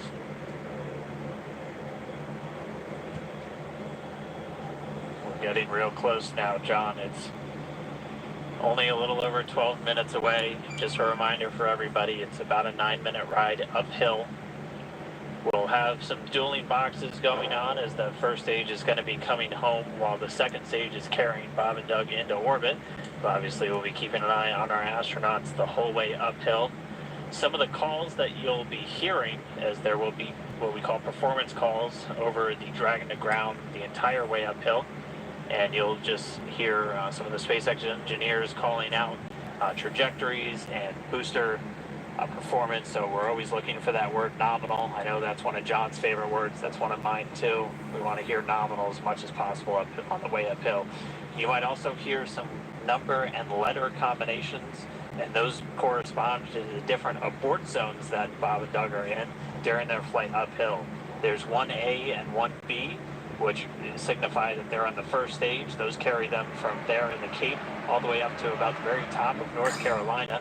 And then we'll have 2A through 2E or 2 Echo, and that will be on the second stage, and that goes from North Carolina all the way up to about the tip of Newfoundland, so in the northern Atlantic. And then there is a zone of the northern Atlantic that we're going to avoid, and so you should hear the call out be something similar to forward to Shannon, and that just refers to Shannon, Ireland, which they'll be going off the coast of Ireland at the later stages of the second stage if they have to abort. So just prepping you now for some of those calls. You're hopefully going to hear that word nominal a whole lot on the way uphill. 10.5 minutes. Things are pretty quiet. As John I said, it'll pick up right at about 10 minutes. We'll wait for the crew just to confirm that their displays are in order. The crew is already strapped in and reported that they are go for launch. And we'll continue to watch the fuel gauges tick up on the Falcon 9 vehicle until fueling cuts off at just about 2 minutes prior to launch. Dragon and SpaceX confirmed displays are configured for launch.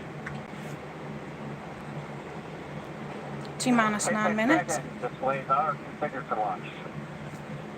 Copy. Bob, Doug, on behalf of the entire SpaceX team, it's been a huge honor to help you get ready for today's historic mission. Know that we're with you. Have an amazing flight, and enjoy those views of our beautiful planet.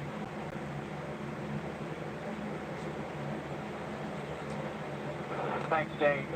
It is absolutely our honor to be part of this huge effort to get the United States back in the launch business.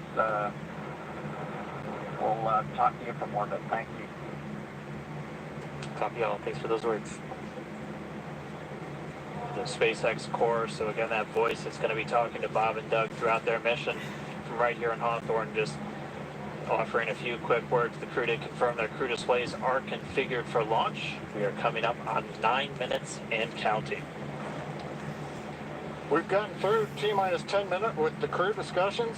Activity is now going to switch over to Falcon 9. Our next major event comes at T-minus 7 minutes. We begin what we call engine chill. Pre-valves will open. Those currently separate propellants on the first stage from getting down to the Merlin engines. We'll open the pre-valves. That'll allow fuel liquid oxygen to flow to the top of the pumps. And more importantly, when we open the valves, that'll allow us to begin chilling the 9 Merlin 1D turbopumps on the first stage engine.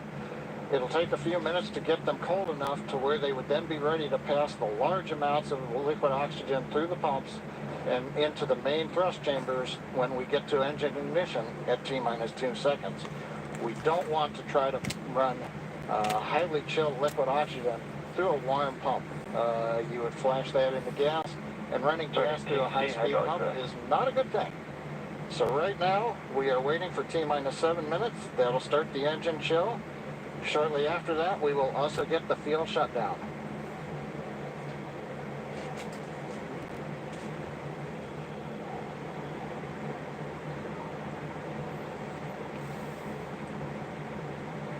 Listening to the SpaceX launch director in the background there. As I mentioned, at T-minus 7 minutes as we start the chill, we will also get into the final topping off of stage 1 fuel, and then the fuel load will complete.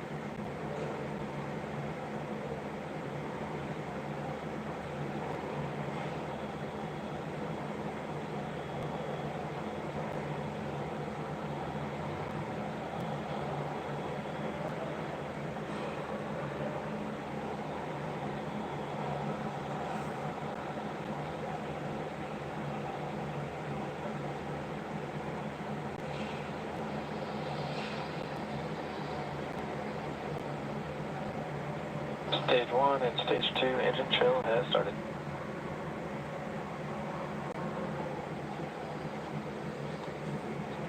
We've heard the call out. Stage 1 engine chill has started. That's gone up to the crew so that they've got situational awareness. As I mentioned, the pre-valves are open. And now we are topping off first stage fuel, getting ready to finish the fuel load. The liquid oxygen load on first and second stage will continue until the last 3 to 2 minutes of the countdown. We should hear that call out, RP1 load complete, coming up in about 6 minutes. Again, RP1 is just that densified kerosene, or that rocket fuel that Falcon 9 is going to be used to power Bob and Doug to orbit today.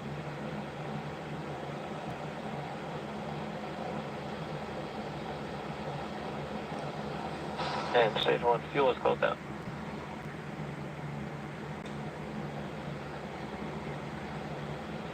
Right on time. That call out indicates that the fuel loading on the first stage is complete. Draining back the lines now, so first stage and second stage fuel are complete. Liquid oxygen loading is continuing on both stages. You can see on the view on the left side of the monitor the condensation, the cold gas wrapped around the stages as the tank skins are chilled by the densified liquid oxygen, picking up the humidity from the Florida air. It looks like at this moment we're a little more than 90% full on the oxidizer on the first stage, ticking up towards that 80% mark on the second stage. We'll be counting down all the way till about 2 or 3 minutes, as John and I just said, until everything is loaded. Falcon 9 heaters closed out. And then we will be go for launch. Dragon has transitioned to configure for terminal count. Vehicle tanks pressing for strong bank retract.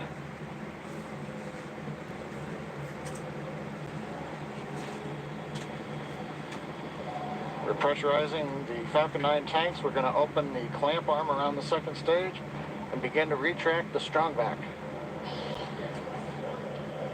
We'll move back about 2 degrees. That'll get us to the liftoff position. At liftoff, The Strongback will then recline about 45 degrees away. Started. Stage 2, RP1 bleed. Launch director called out the Strongback retract has started. On the left, you'll see it go back just a couple of degrees. Stage 1, RP1 bleed.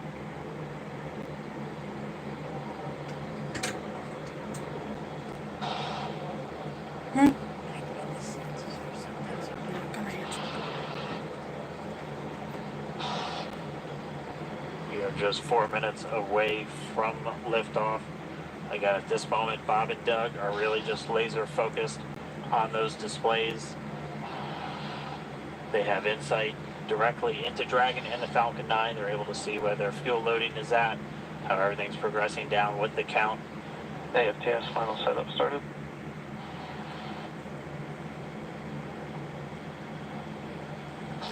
Three and a half minutes from launch. And the Strongback is now reclining away from the Falcon 9.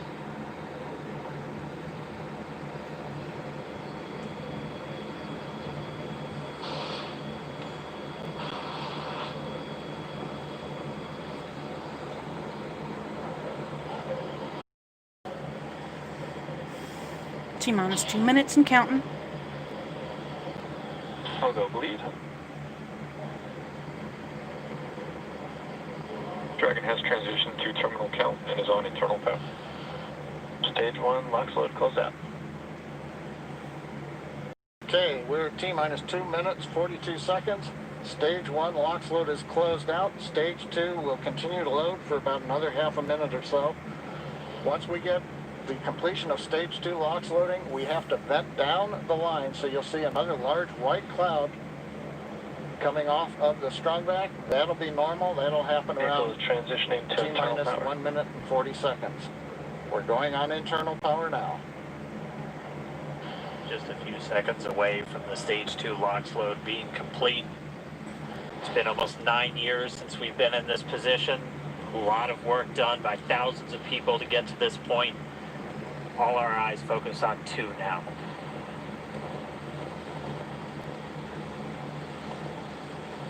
Take a look at that shot. Stage 2 LOX load is closed out. Propellant fills are complete. Dragon is in auto idle. Stage 2 LOX load complete. All fuel, all oxidizer on Falcon 9. 1 minute, 34 seconds to go till launch. Ground gas close-up is starting.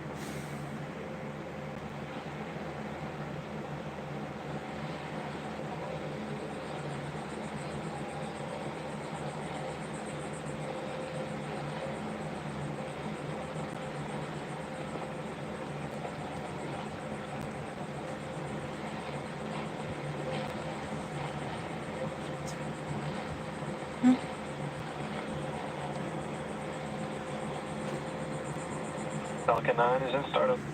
Dragon is in countdown. FTS is armed for launch. 52 seconds. Under a minute now, the FTS, the flight termination system, has been armed.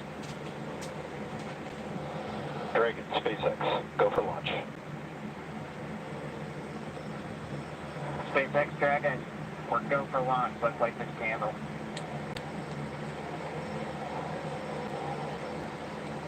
All right, everyone, for the first time in 9 years, we are sending a rocket into space. Stage 1 tanks pressing for flight. T-minus 15 seconds. 10, 9, 8, 7, 6, 5, 4, 3, 2, 1, 0. Ignition. Liftoff of the Falcon 9 and Crew Dragon. Go NASA. Go SpaceX. Woo! Woohoo! Uh-oh. I had the whole world watching there.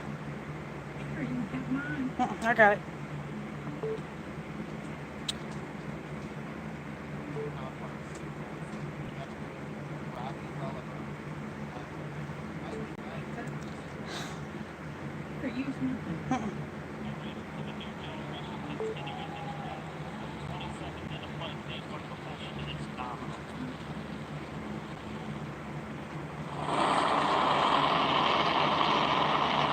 plus 30 seconds into this historic mission.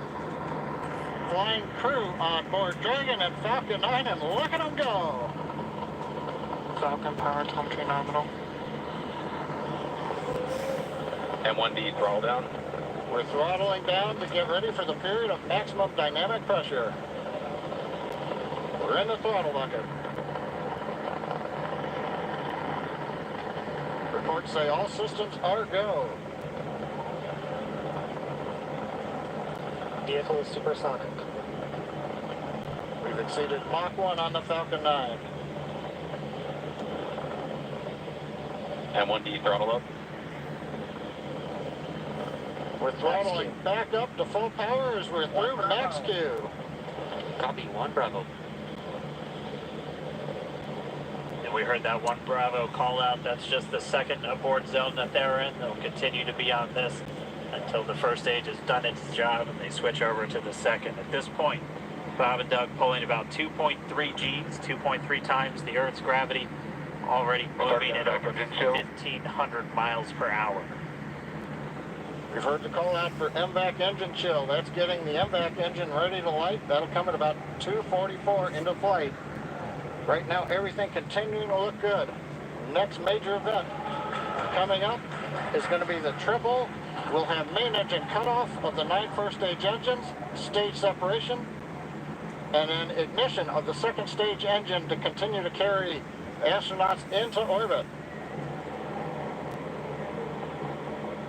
Coming up in about 20 seconds. M1D throttle down. They're seeing the mist. That's the point of no return.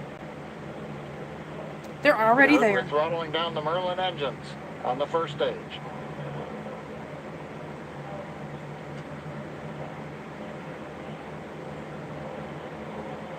And we have Miko. Miko. 2 Alpha. Falcon stage separation confirmed. Woo! Falcon 2 Alpha.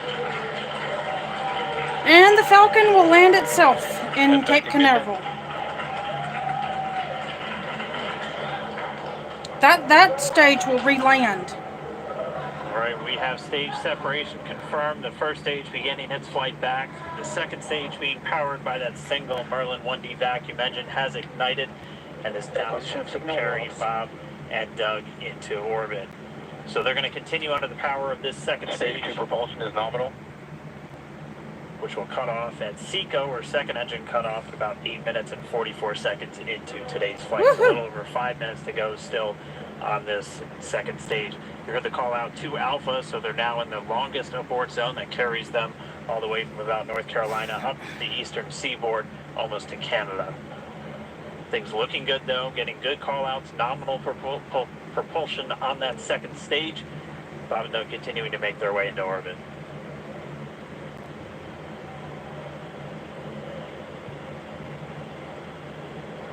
Dragon SpaceX nominal trajectory. Acquisition of signal in Bermuda. SpaceX Dragon nominal trajectory.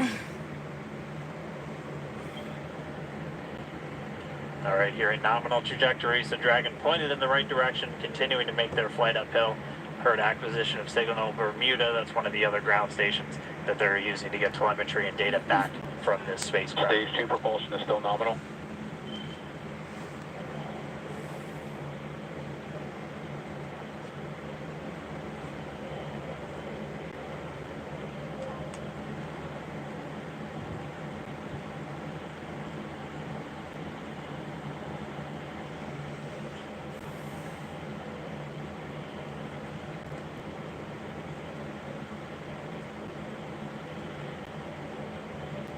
A little over 4 minutes, 40 seconds into the flight. Bob and Doug flying at more than 5,600 miles Dragon per hour. SpaceX nominal trajectory. Already almost 200 miles downrange from the Kennedy Space Center. Nominal trajectory continuing.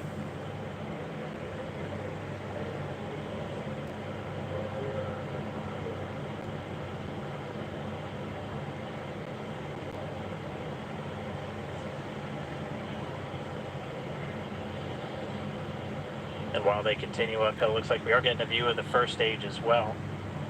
Yep, on your right screen, you can see that first stage with the grid fins deployed. It's making its way back to attempt to land on our drone ship, Of Course I Still Love You Today. And we're just about a couple minutes away from the entry burn, and that's where 3 of the 9 Merlin engines do ignite to help slow the vehicle down as it re-enters back into the Earth's atmosphere. And then after the entry burn will be the landing burn, which is just a single engine. Dragon SpaceX nominal trajectory. And you heard Nominal. starting chill for entry burn.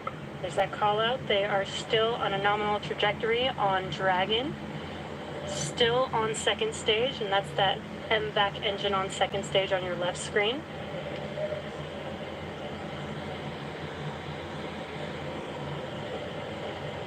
Again, on your right screen is that first stage booster coming back towards our drone ship, Of Course I Still Love You. We're about a minute away from entry burn.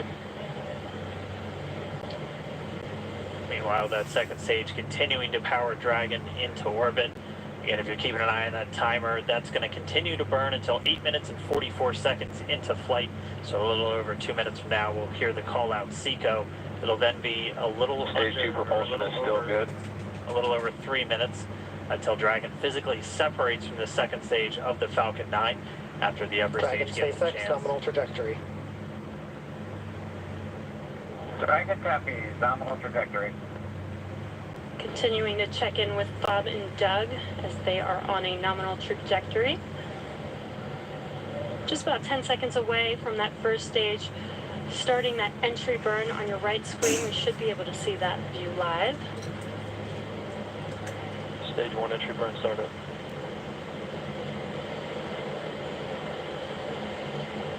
And there is that entry burn beginning. This burn lasts about 36 seconds long. Stage 2 FTS is saved.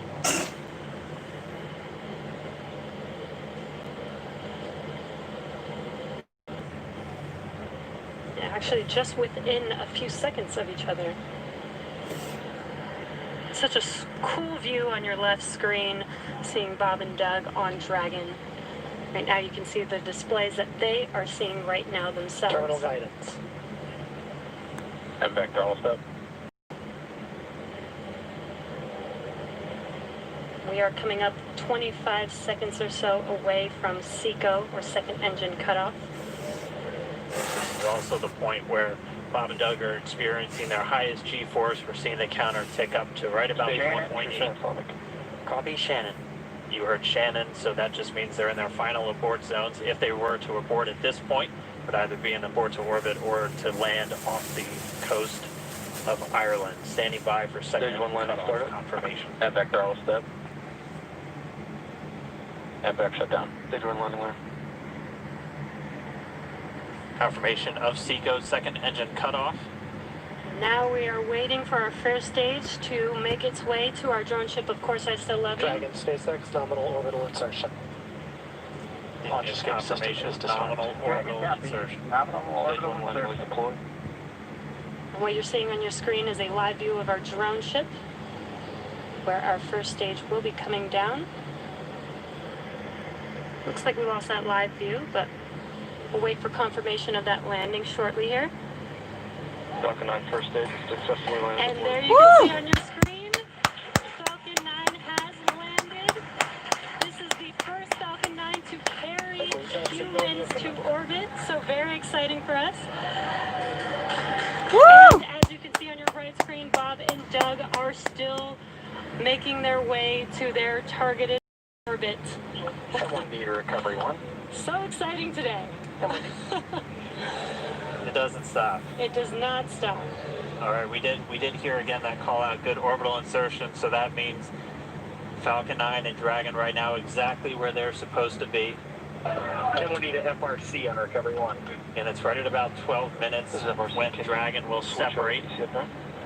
Looks like we saw a 0G indicator floating around there. I know Bob and Doug owe us a little bit about what exactly that is that they brought up with them.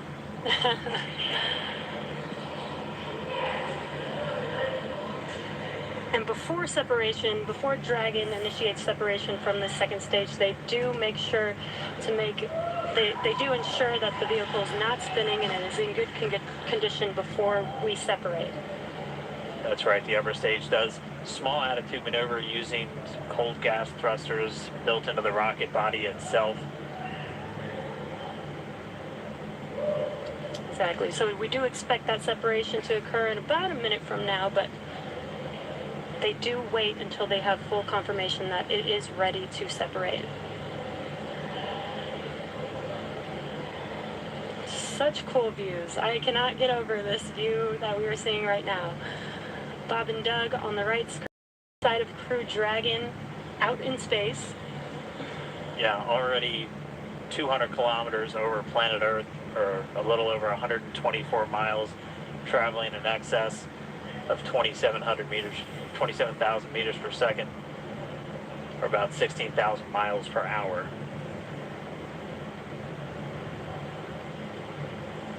Again, standing by, that separation event should be coming up shortly. Then they'll begin a series of checks on the Draco thrusters that are going to be used to maneuver and then power Dragon on its flight to the International Space Station. Standing by for separation. Expected loss of signal, Wallops. It sounds like we had an expected LOS loss of signal with one of the ground stations. Waiting for confirmation now of that. Dragon separation confirmed. Dragon separation confirmed. There is a great view right in front of you of Dragon separating. And there's that call out. Dragon is now officially making its way to the International Space Station today. Dragon SpaceX. There it goes. Separation call. We have a few words for you from our Falcon 19. Standing by. Dragon, Chief Engineer on Dragon to ground. Bob Doug, on behalf of the entire launch team, thanks for flying with Falcon 9 today. We hope you enjoyed the ride and wish you a great mission. Thanks, Paula. Congratulations to you and the F9 team for the first human ride for Falcon 9. And it was incredible. Appreciate all the hard work and thanks for the great ride with space. Copy all. All right, like it is. Proud of you guys and the rest of the team. Thank you so much for what you've done for us today, putting America back into low Earth orbit from the Florida coast. Copy all. Good luck. Godspeed.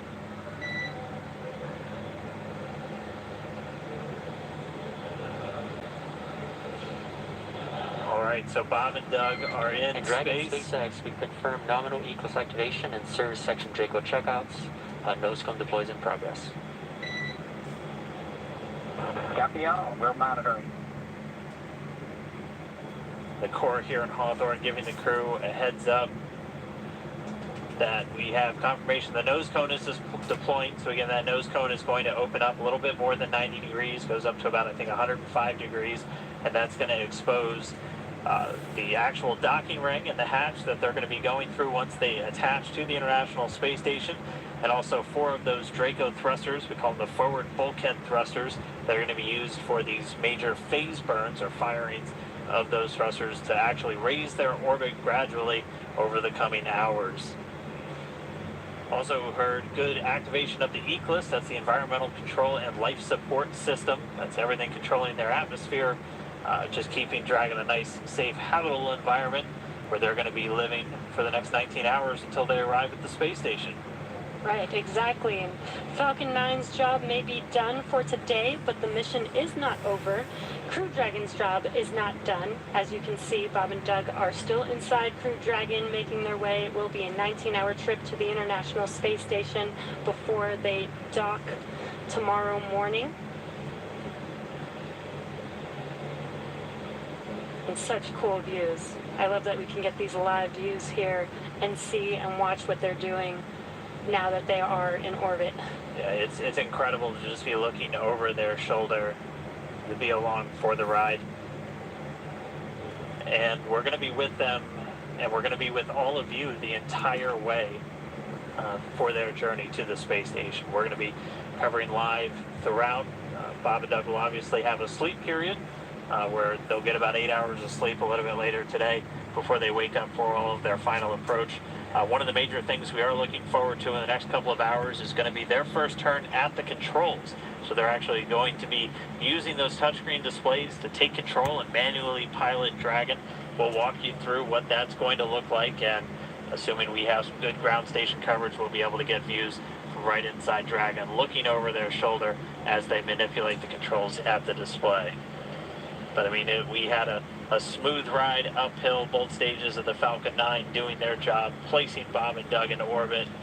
I mean, this is a day, this is a historical day. This is us kicking off that new era of spaceflight that we've all been talking about and longing for since the Space Shuttle program came to an end in 2011. Yes. And the weather cooperated. Yes, second time's a charm. Right. All right, so day for the history books. As you can see, we have lost some live signal there, but the mission still continues, and we're going to send it over to KSC to continue broadcasting live with you. Yeah, Jeff, we are just in awe over here, and I woke up this morning. Thank you so much for watching, everyone. If you've enjoyed this video, give it a thumbs up, and most importantly, please subscribe to my YouTube channel. Thank you so much for joining me during this historic launch.